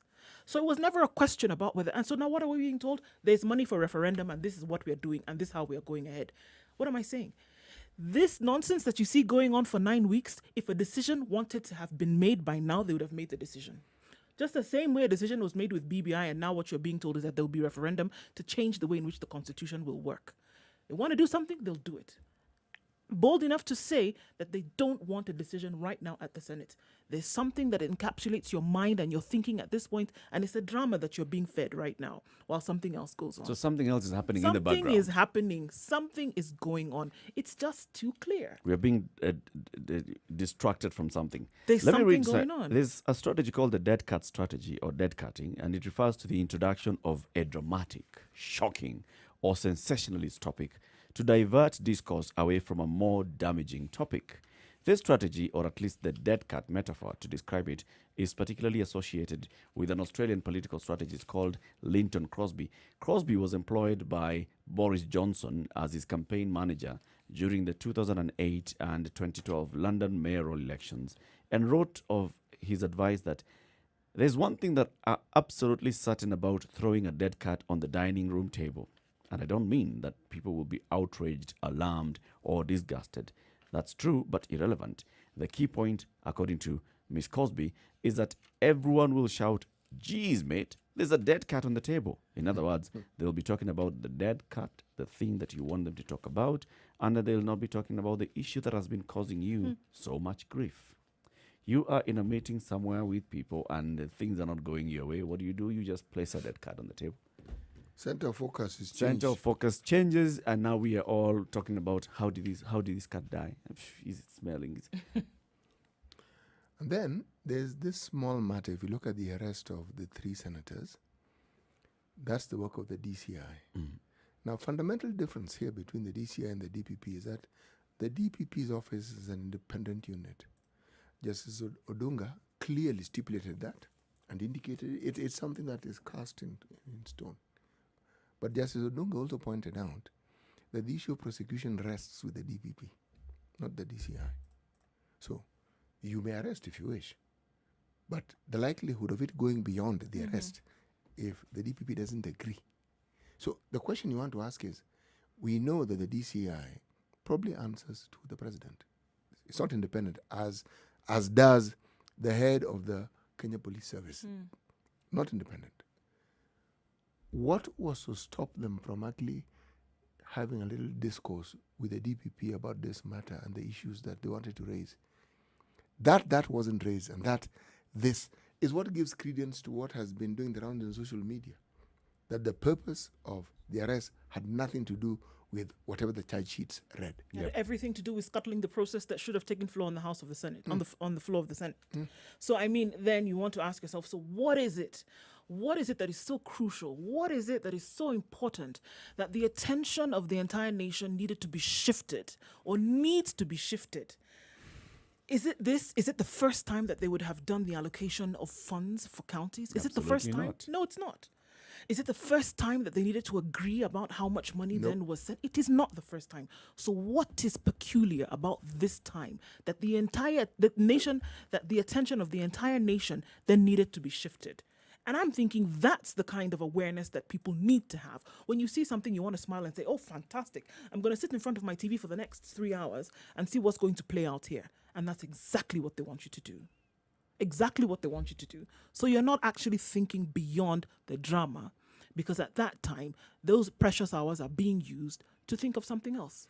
You know, astute political practitioners or leaders will choose their fights very carefully. And usually it's fights that they can win. And remember also, there's the question of when a political leader speaks, who do you think they are addressing?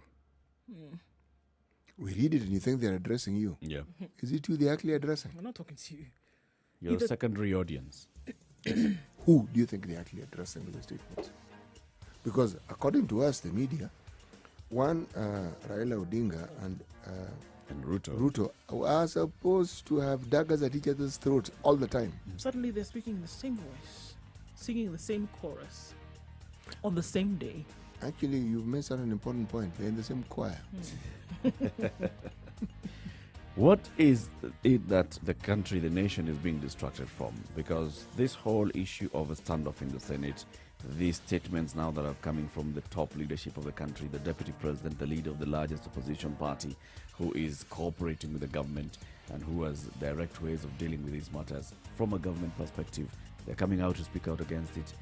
It becomes a national headline. It's a distraction. Do you agree with us or do you not? 0719-012-600. Let's take a look at the skies and see whether there's a dead cat out there.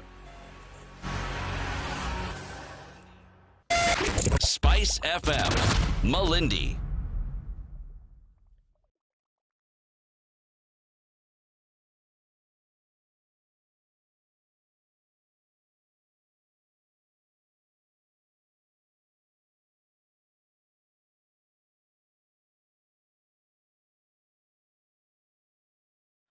I don't know about raining cats and dogs, but it is raining in Nairobi. 16 degrees, a light drizzle around most parts of the city, and the rain likely to get heightened. Highs of 22 and lows of 14 today. It's mostly cloudy in Nakuru at 16 degrees. We'll see high of 22 and lows of 13 with showers for most parts of the afternoon. Nyeri is also following in fine form with light rain showers being experienced now at 14 degrees. We'll see highs of 20 and rain throughout the day. It's mostly cloudy in Eldoret at 14 degrees, highs of 20 and lows of 12 with showers expected later. 23 degrees currently in Kisumu and mostly cloudy. Rain expected later with highs of 27. And in Kakamega, it's 19 degrees, highs of 24 and lows of 16 with wet conditions in the afternoon. Malindi follows in fine form, 26 degrees and mostly cloudy. Rain expected later with highs of 28 and lows of 23. It's mostly sunny in Mombasa, 26 degrees, highs of 28 and lows of 23. And mostly cloudy in Uganda as we step out of Kenya, highs of 27 with lows of 19. And the forecast is for rain as well. It's very foggy in Dar es Salaam this morning, likely to be that way throughout this Wednesday. Highs of 30 and lows of 22. It's warming up ever so slightly now in Johannesburg. It's 1 degree. Highs of 14 and lows of -3 is what the weatherman says. 24 degrees and partly cloudy in Lagos. Highs of 31 and lows of 23 with showers in the afternoon. Let's take a last look into Europe, where it's partly cloudy in London at 17 degrees. It's going to open up into an afternoon of rains with highs of 19 and lows of 16. Paris is sunny at 18 degrees. It's going to change, though, into rains later, highs of 23 and lows of 18. New York, scattered thunderstorms will greet this Wednesday morning and last throughout the day with highs of 27 and lows of 18.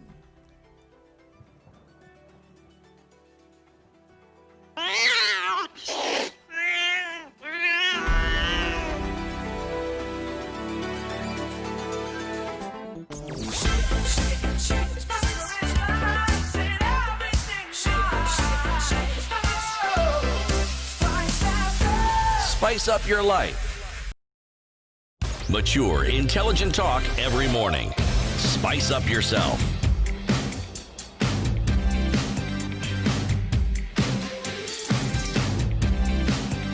Mornings done right.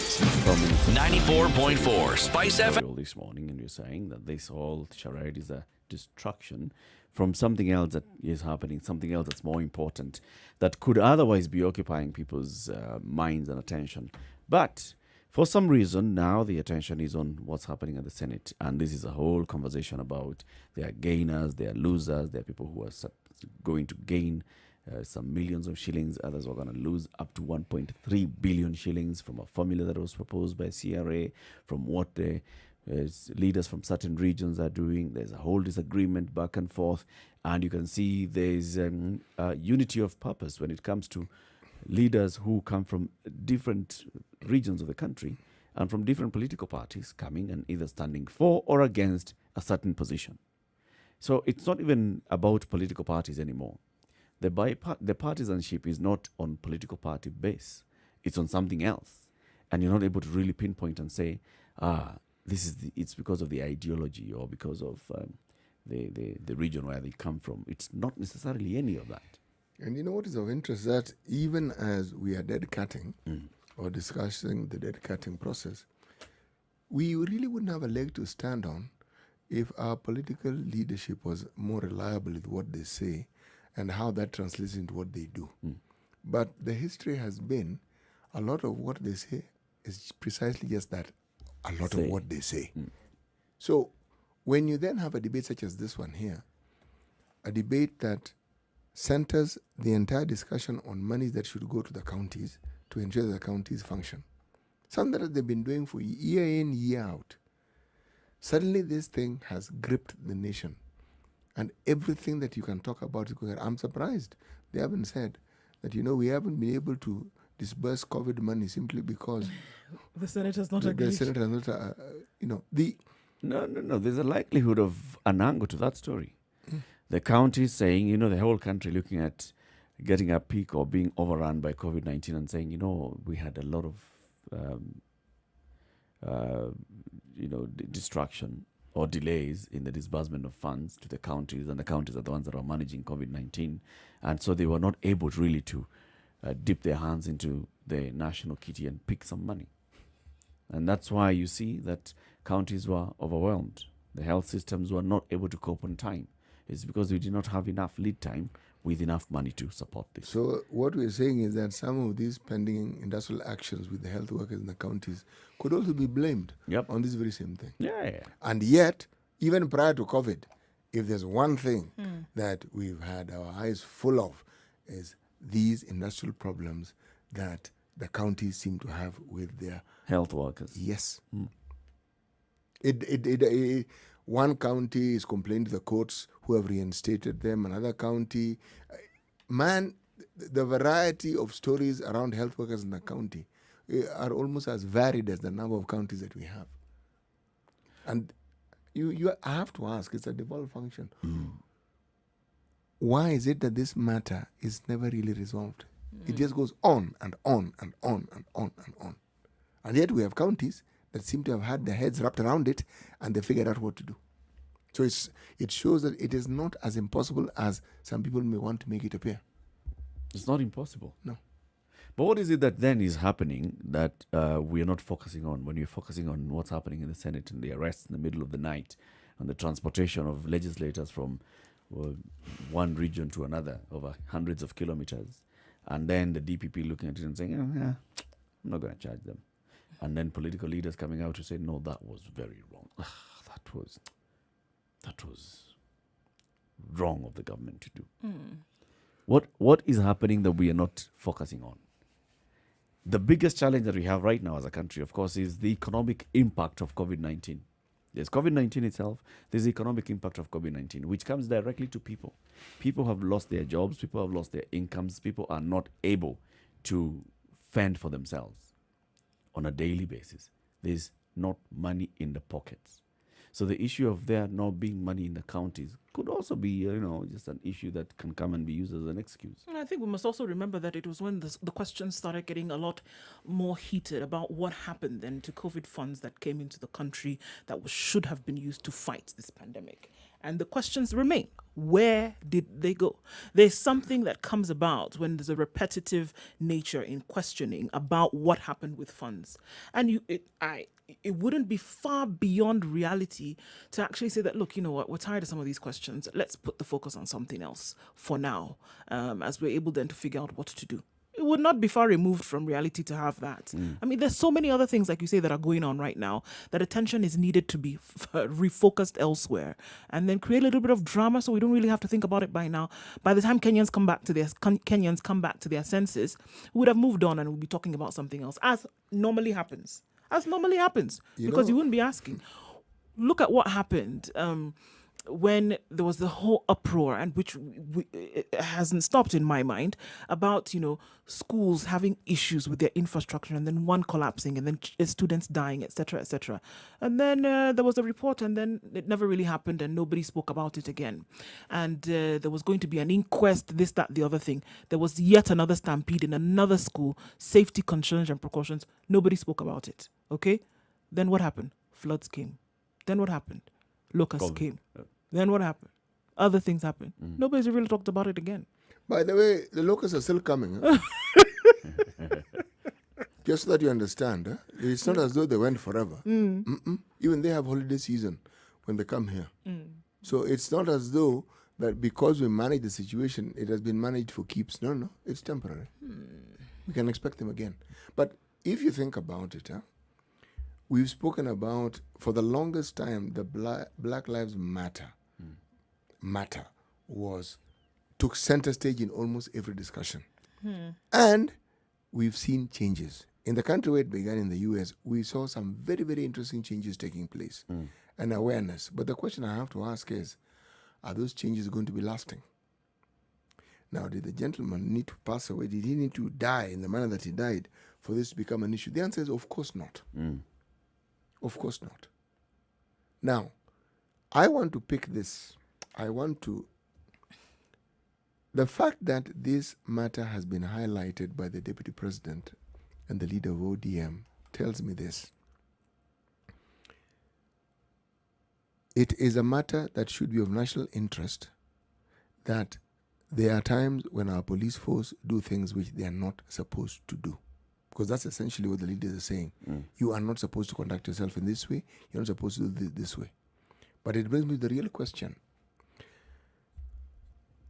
Can we then rightfully say that every Kenyan should have the same right to have the same sort of support as these three leaders have had when they face these same problems?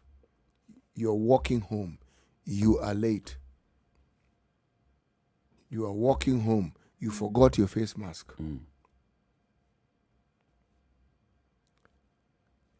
People who commit offenses that could easily be sorted out with a rap on the knuckles and told, don't repeat.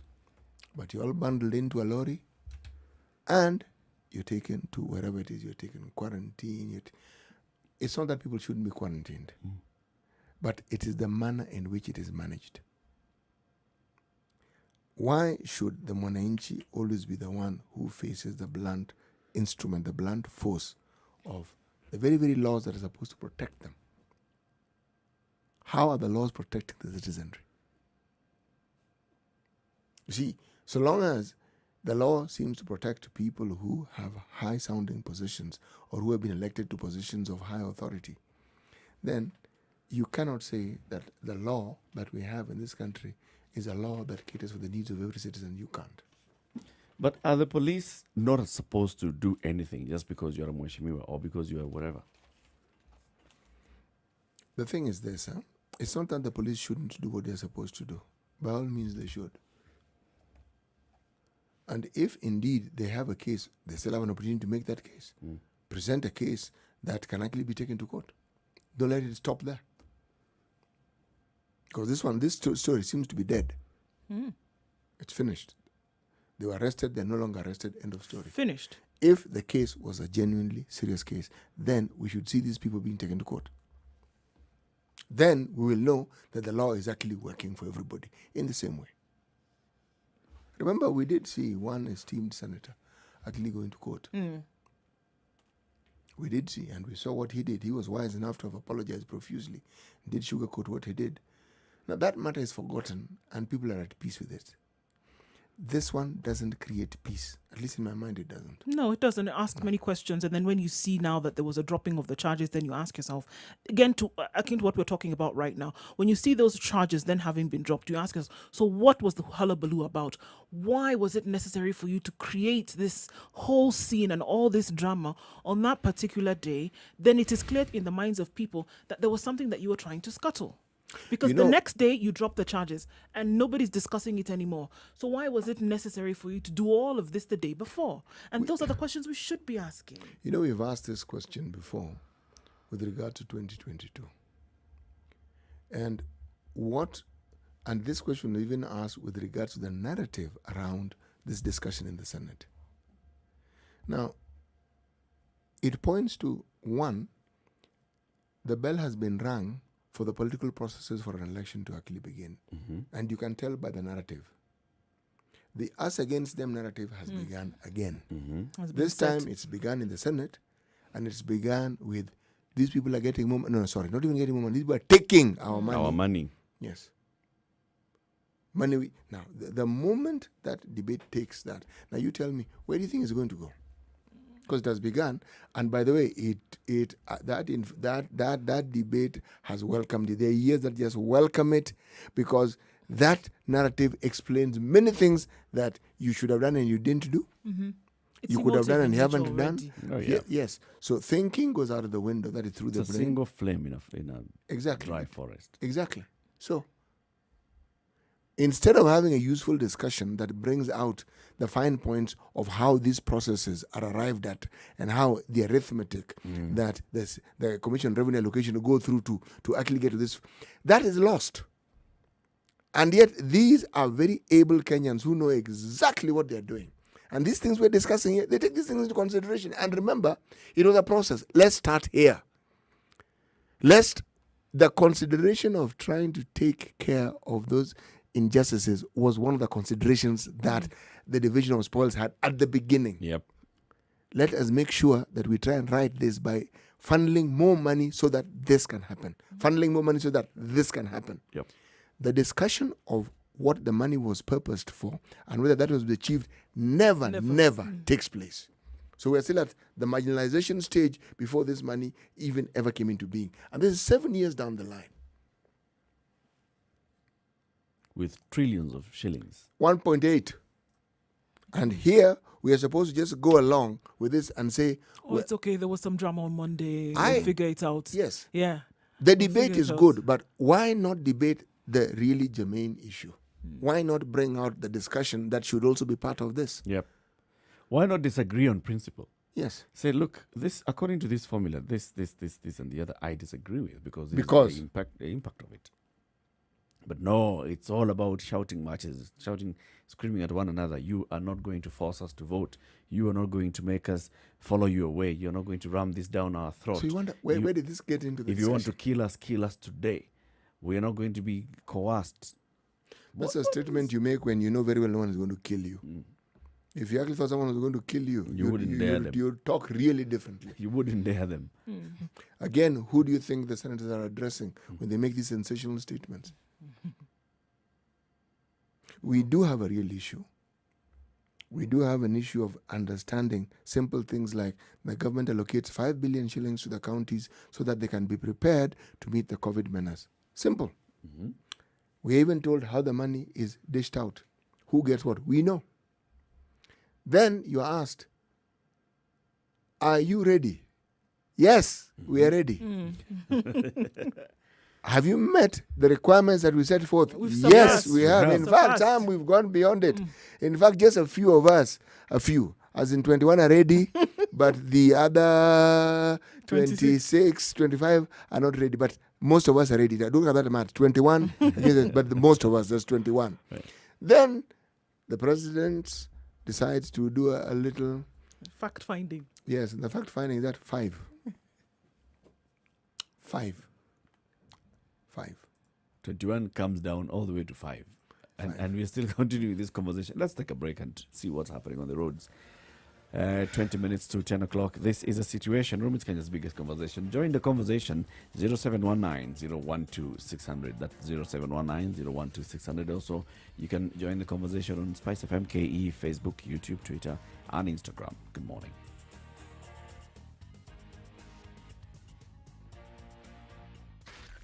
Spice FM, Nakuru.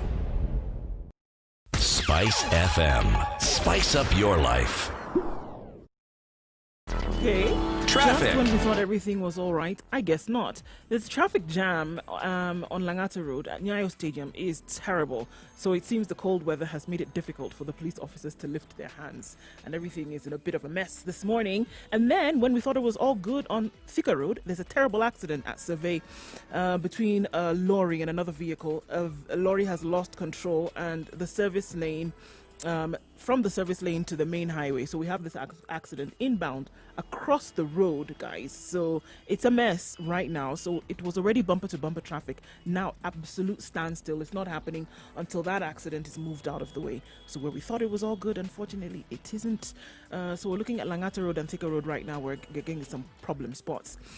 Mombasa Road did very, very well today. We don't have any issues there, as did other parts of the city. So we will be fine. Looking at other parts of the country, no traffic then having been recorded for this morning. So where if you're stuck, you're going to have to sit it out for now. Spice FM KE on Twitter to see what the rest of the day looks like. Chilled Spice.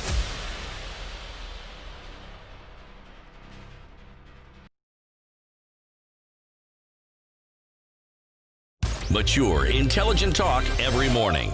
Spice up yourself.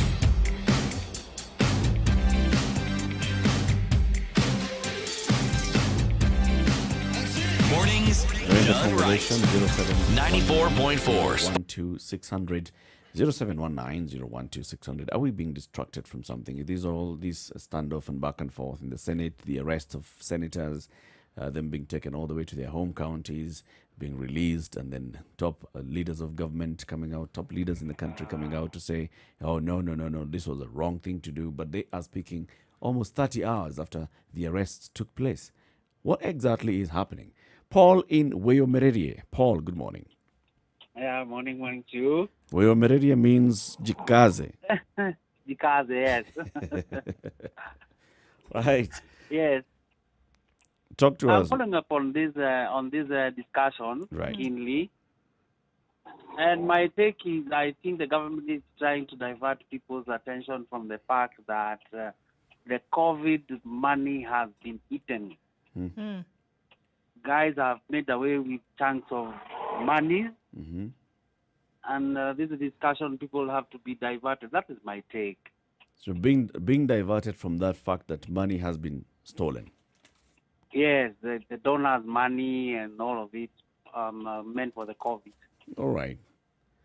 Yeah. Thank you very much, Paul. What do you think? 0719-012-600. Do you first of all agree that what's happening now is as a basic implementation of the dead cat strategy? Dead cutting, just placing a dead cat on the table so that everybody stops focusing on what else brought them to the table, but just start talking about there's a dead cat on this table. How did it end up on this table? Jimmy Kimani in Malindi. Good morning, Jimmy. Good morning, too. How are you, Jimmy? Yeah, I'm happy to be here. I'm fine, thank you. Just to go to the point. Mm-hmm. You see, there's one problem is that most of the people have forgotten the agenda of the Africa and the independence. The reason why we had independence. Sorry, I think my credit will go off. I'll just come later. All right, Jimmy. 0719-012-600 as we wait for Jimmy to come back. What do you think? What is the distraction? What are we being distracted from? Actually, now that Paul speaks about it, there's a story that's here, right here on page 2 of the Standard. Treasury bailed the rich to buy posh vehicles as the poor skipped meals. Given an entire coverage here of, look, billions released to cushion Kenyans from pandemic have pampered the wealthy few at the expense of millions who are struggling to survive. And we have seen, I mean, this is quoting the data from the Kenya National Bureau of Statistics. Data from very many other quarters has come in to show that very many people are really suffering. People in their millions are at a point where they are unable to feed themselves. And the news starts imagining that these billions went into the pockets of some people who are supposed to have supplied aid to healthcare workers and all. And then they just didn't do it. They just took the money. Jimmy is back. Jimmy. Yes, please. Yes, you were saying, going to the point. Yes, I'm going to the point. I'm saying that many people have forgotten the reason for independence.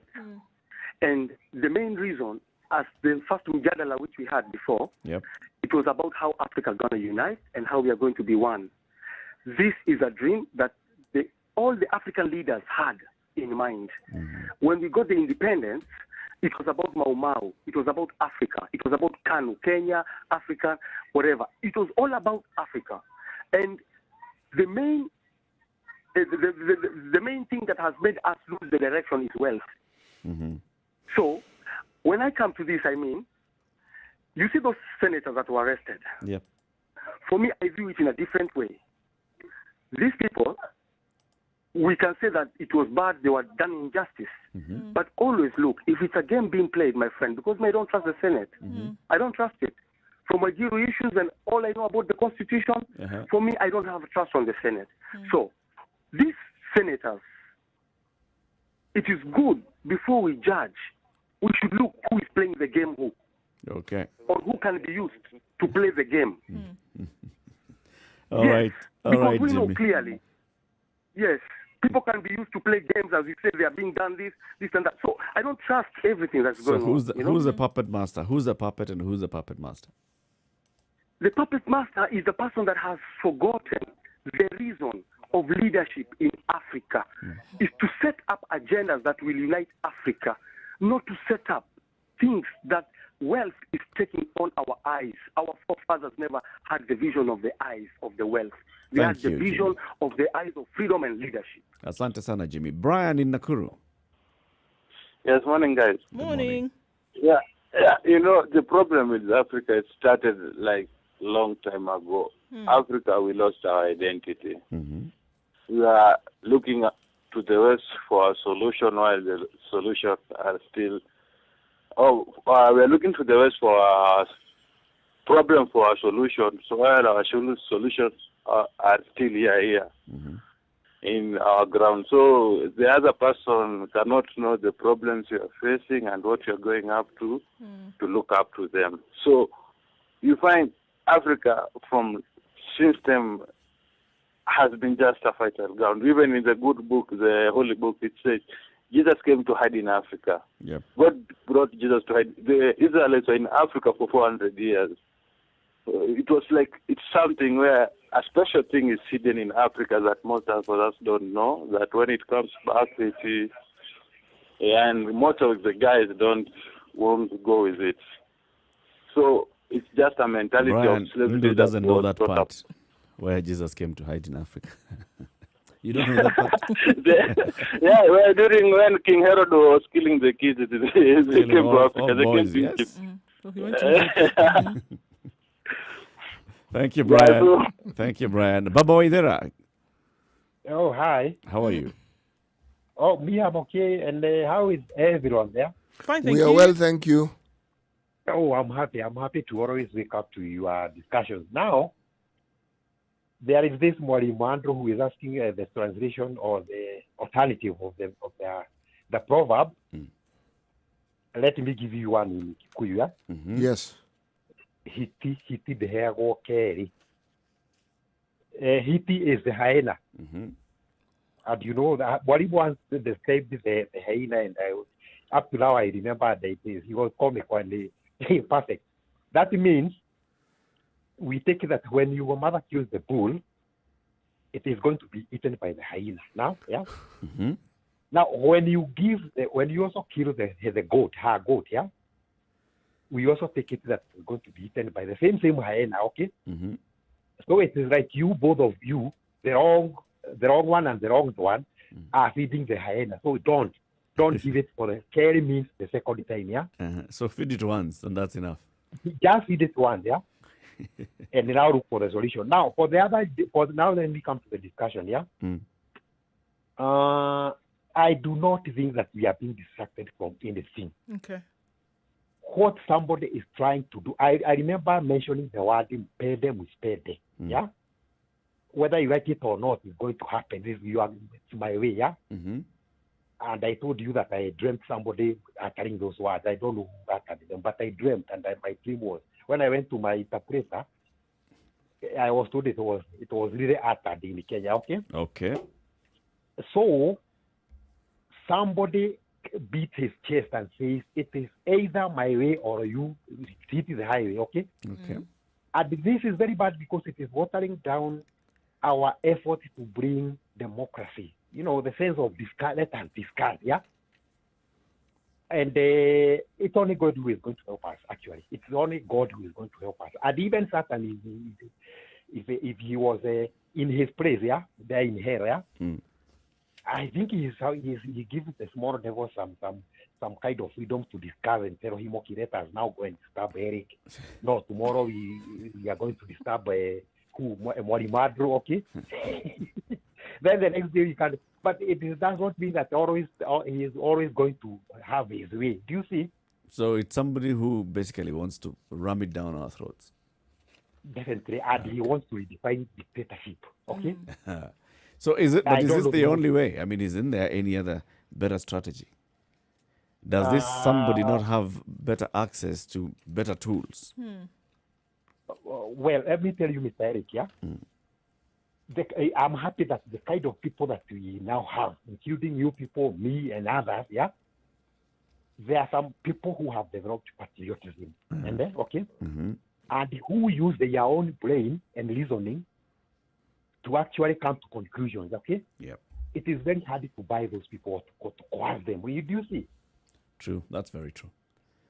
So, and, you know, I have always told you that I do not believe in the idea of bribing somebody, okay? Like me, you cannot bribe me. Whether you are my brother, you can't, okay? I have to use my power of my reasoning power to come to my conclusions and my, to defend my stance and my arguments and my decisions, yeah?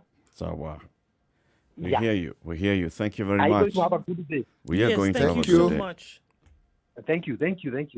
Asante sana. You know, what is obviously not clear, if you simply look at the debate, and depending on which divide you lean towards, what is presented in the public by us and by social media as being the heart of the matter, the easy thing is to lap it up and say, okay, this is what is really happening. But if you know our politics, you know our leaders, and you know what happens in a run-up to a national election, then you wouldn't take it as the only thing that's happening. For sure, you can't. And I think that a lot of those who'd be involved in whatever this drama is are banking on the fact that previously Kenyans may have taken it like that. Oh, okay, it's just a deliberation in the Senate and nothing more than that. And I think they're banking on the thought that Kenyans will think in this manner. But I'm saying that it's important to think that there could be an alternate reality of what is really going on. Not with what you have in store, not with what is coming down in the next 18 months, not with what has happened over time with the change in leadership in several sectors of government. Not with that. You can't just take things at face value, unfortunately. Would you say that, for instance, because this discussion on COVID, which in many ways has taken center stage simply because the monies involved and the monies that don't seem to have ended up there, and now we have this discussion in the Senate regarding the division of spoils, are we saying that the politicians that we knew prior to COVID have changed? Because if they have, then indeed, yes, we are discussing the matter of the division of spoils. But if they're the same people that we've had before and whose actions we have seen, forget what they say. We're talking 2022. Then no. 2022 is just one of the discussions. At the heart of any election system in this country and at the heart of any campaign is money. Money. Not just representing people, money. Money is at the heart of it. But I also want to say that I strongly believe that very many of the people that we see in the National Assembly and in the Senate, and we've seen this before, are not really independent. They are controlled by a higher force, a higher authority. All right? So whenever we saw the kind of changes that the higher authorities decided we need to have a change in leadership in the National Assembly and the Senate, and it happened. Within 3 weeks, things had already taken place. There was a removal of a deputy speaker. There was an ascension of a new speaker. There was a removal of all the leadership of committees. All these things happened. And yet, those independent people in the House were the ones who were standing up to vote, following the orders of the higher-ups.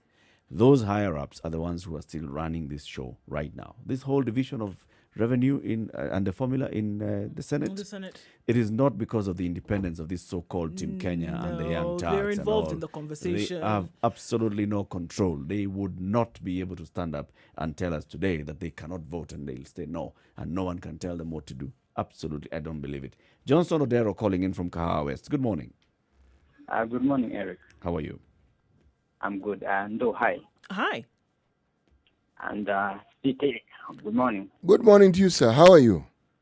I'm good, sir. Now, my contribution is... Yes, go ahead. What is happening in the Senate and the arrest and what have you that has happened over the last few days actually is just drama.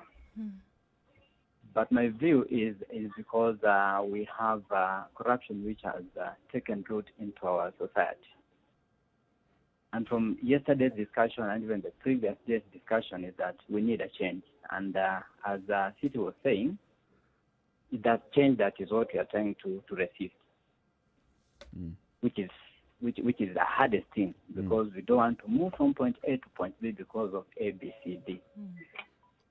What I would say is that corruption, if you want to look at it from up down, then it's not going to work because we want a president who is corrupt-free. Yep. We want a senator who is corrupt-free. We want some government employees who are corrupt-free.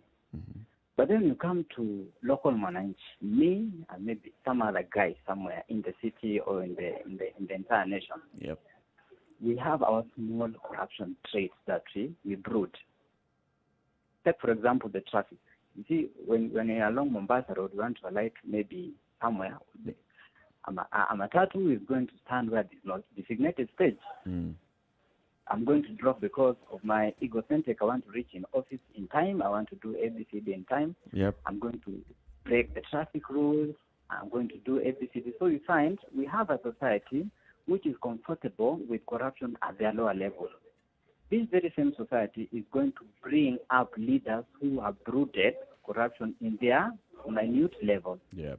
So when they reach up, you want them to change. They have mutated. They have formed opinion about corruption. They know how to They're more lethal. themselves, and they are more lethal. Thank you. So Thank you very much, Johnson. So my thing is, we think from down, we go up. And it's not going to happen in 2022, 2027, 2032. It's going to take some time until this entire generation is comfortable to living without corruption so that it becomes our moral way of life. Okay. Thank you. Thank you, Johnson. Geoffrey in Mombasa. Good morning, ladies and gentlemen. Good morning, Jeffrey. Well, I just want to make a quick comment. The other time we are discussing about deep state and other mechanisms that work for us in this country. Now, at least we have answers on this. That's why we are experiencing all these circus in the Senate, because somebody must direct what is supposed to take place there. Because it's not right. Counties have been getting funds. If you are to adopt a new formula, at least the previous formula should be working until that such a time you come to an agreement. Why must it happen to wait until that such a time when Senate have to agree? Yep, that's true. when counties should get the money. That's true. A system that is previously working must be there. Then you adapt a new one. Then once it's agreed upon, you can just implement it immediately For once continuity. the financial year is over. Thank you. Thank you very much, Jeffrey. And we're coming to the end of the show. This is a Situation Room, Kenya's biggest conversation, coming up to 10 o'clock. Just to remind you, kpa.co.ke/Captain Cargo. If you'd like to know anything about the operations with the Kenya Ports Authority, just go there, kpa.co.ke/Captain Cargo. You'll find all the information. In coming days, we'll track CT's consignment of generators from the UK all the way to Mombasa. In fact, wherever you want it to go. So, Mombasa. All right. Okay. Today's proverb, as we conclude. Because a man has injured your goat, do not go out and kill his bull. Sawa. Hiyo tumesikia. Thank you very much for tuning in. Ndu, say goodbye. Goodbye, have a good day, and we keep talking, and we'll do it again tomorrow. What time does Monique come? Monique comes in at 3 on the Spice Drive till 7 o'clock, and then when she's done, the adults in the room come in. That's Barbara, Emmanuel, and Eric. And that's from 7 to 10. Till 10 o'clock, yes. Join us again tomorrow morning, 6 a.m. to 10 a.m. Signing off, it's CT Muga, Ndu Oko, and Eric Lati. Good morning. It's now 10 o'clock.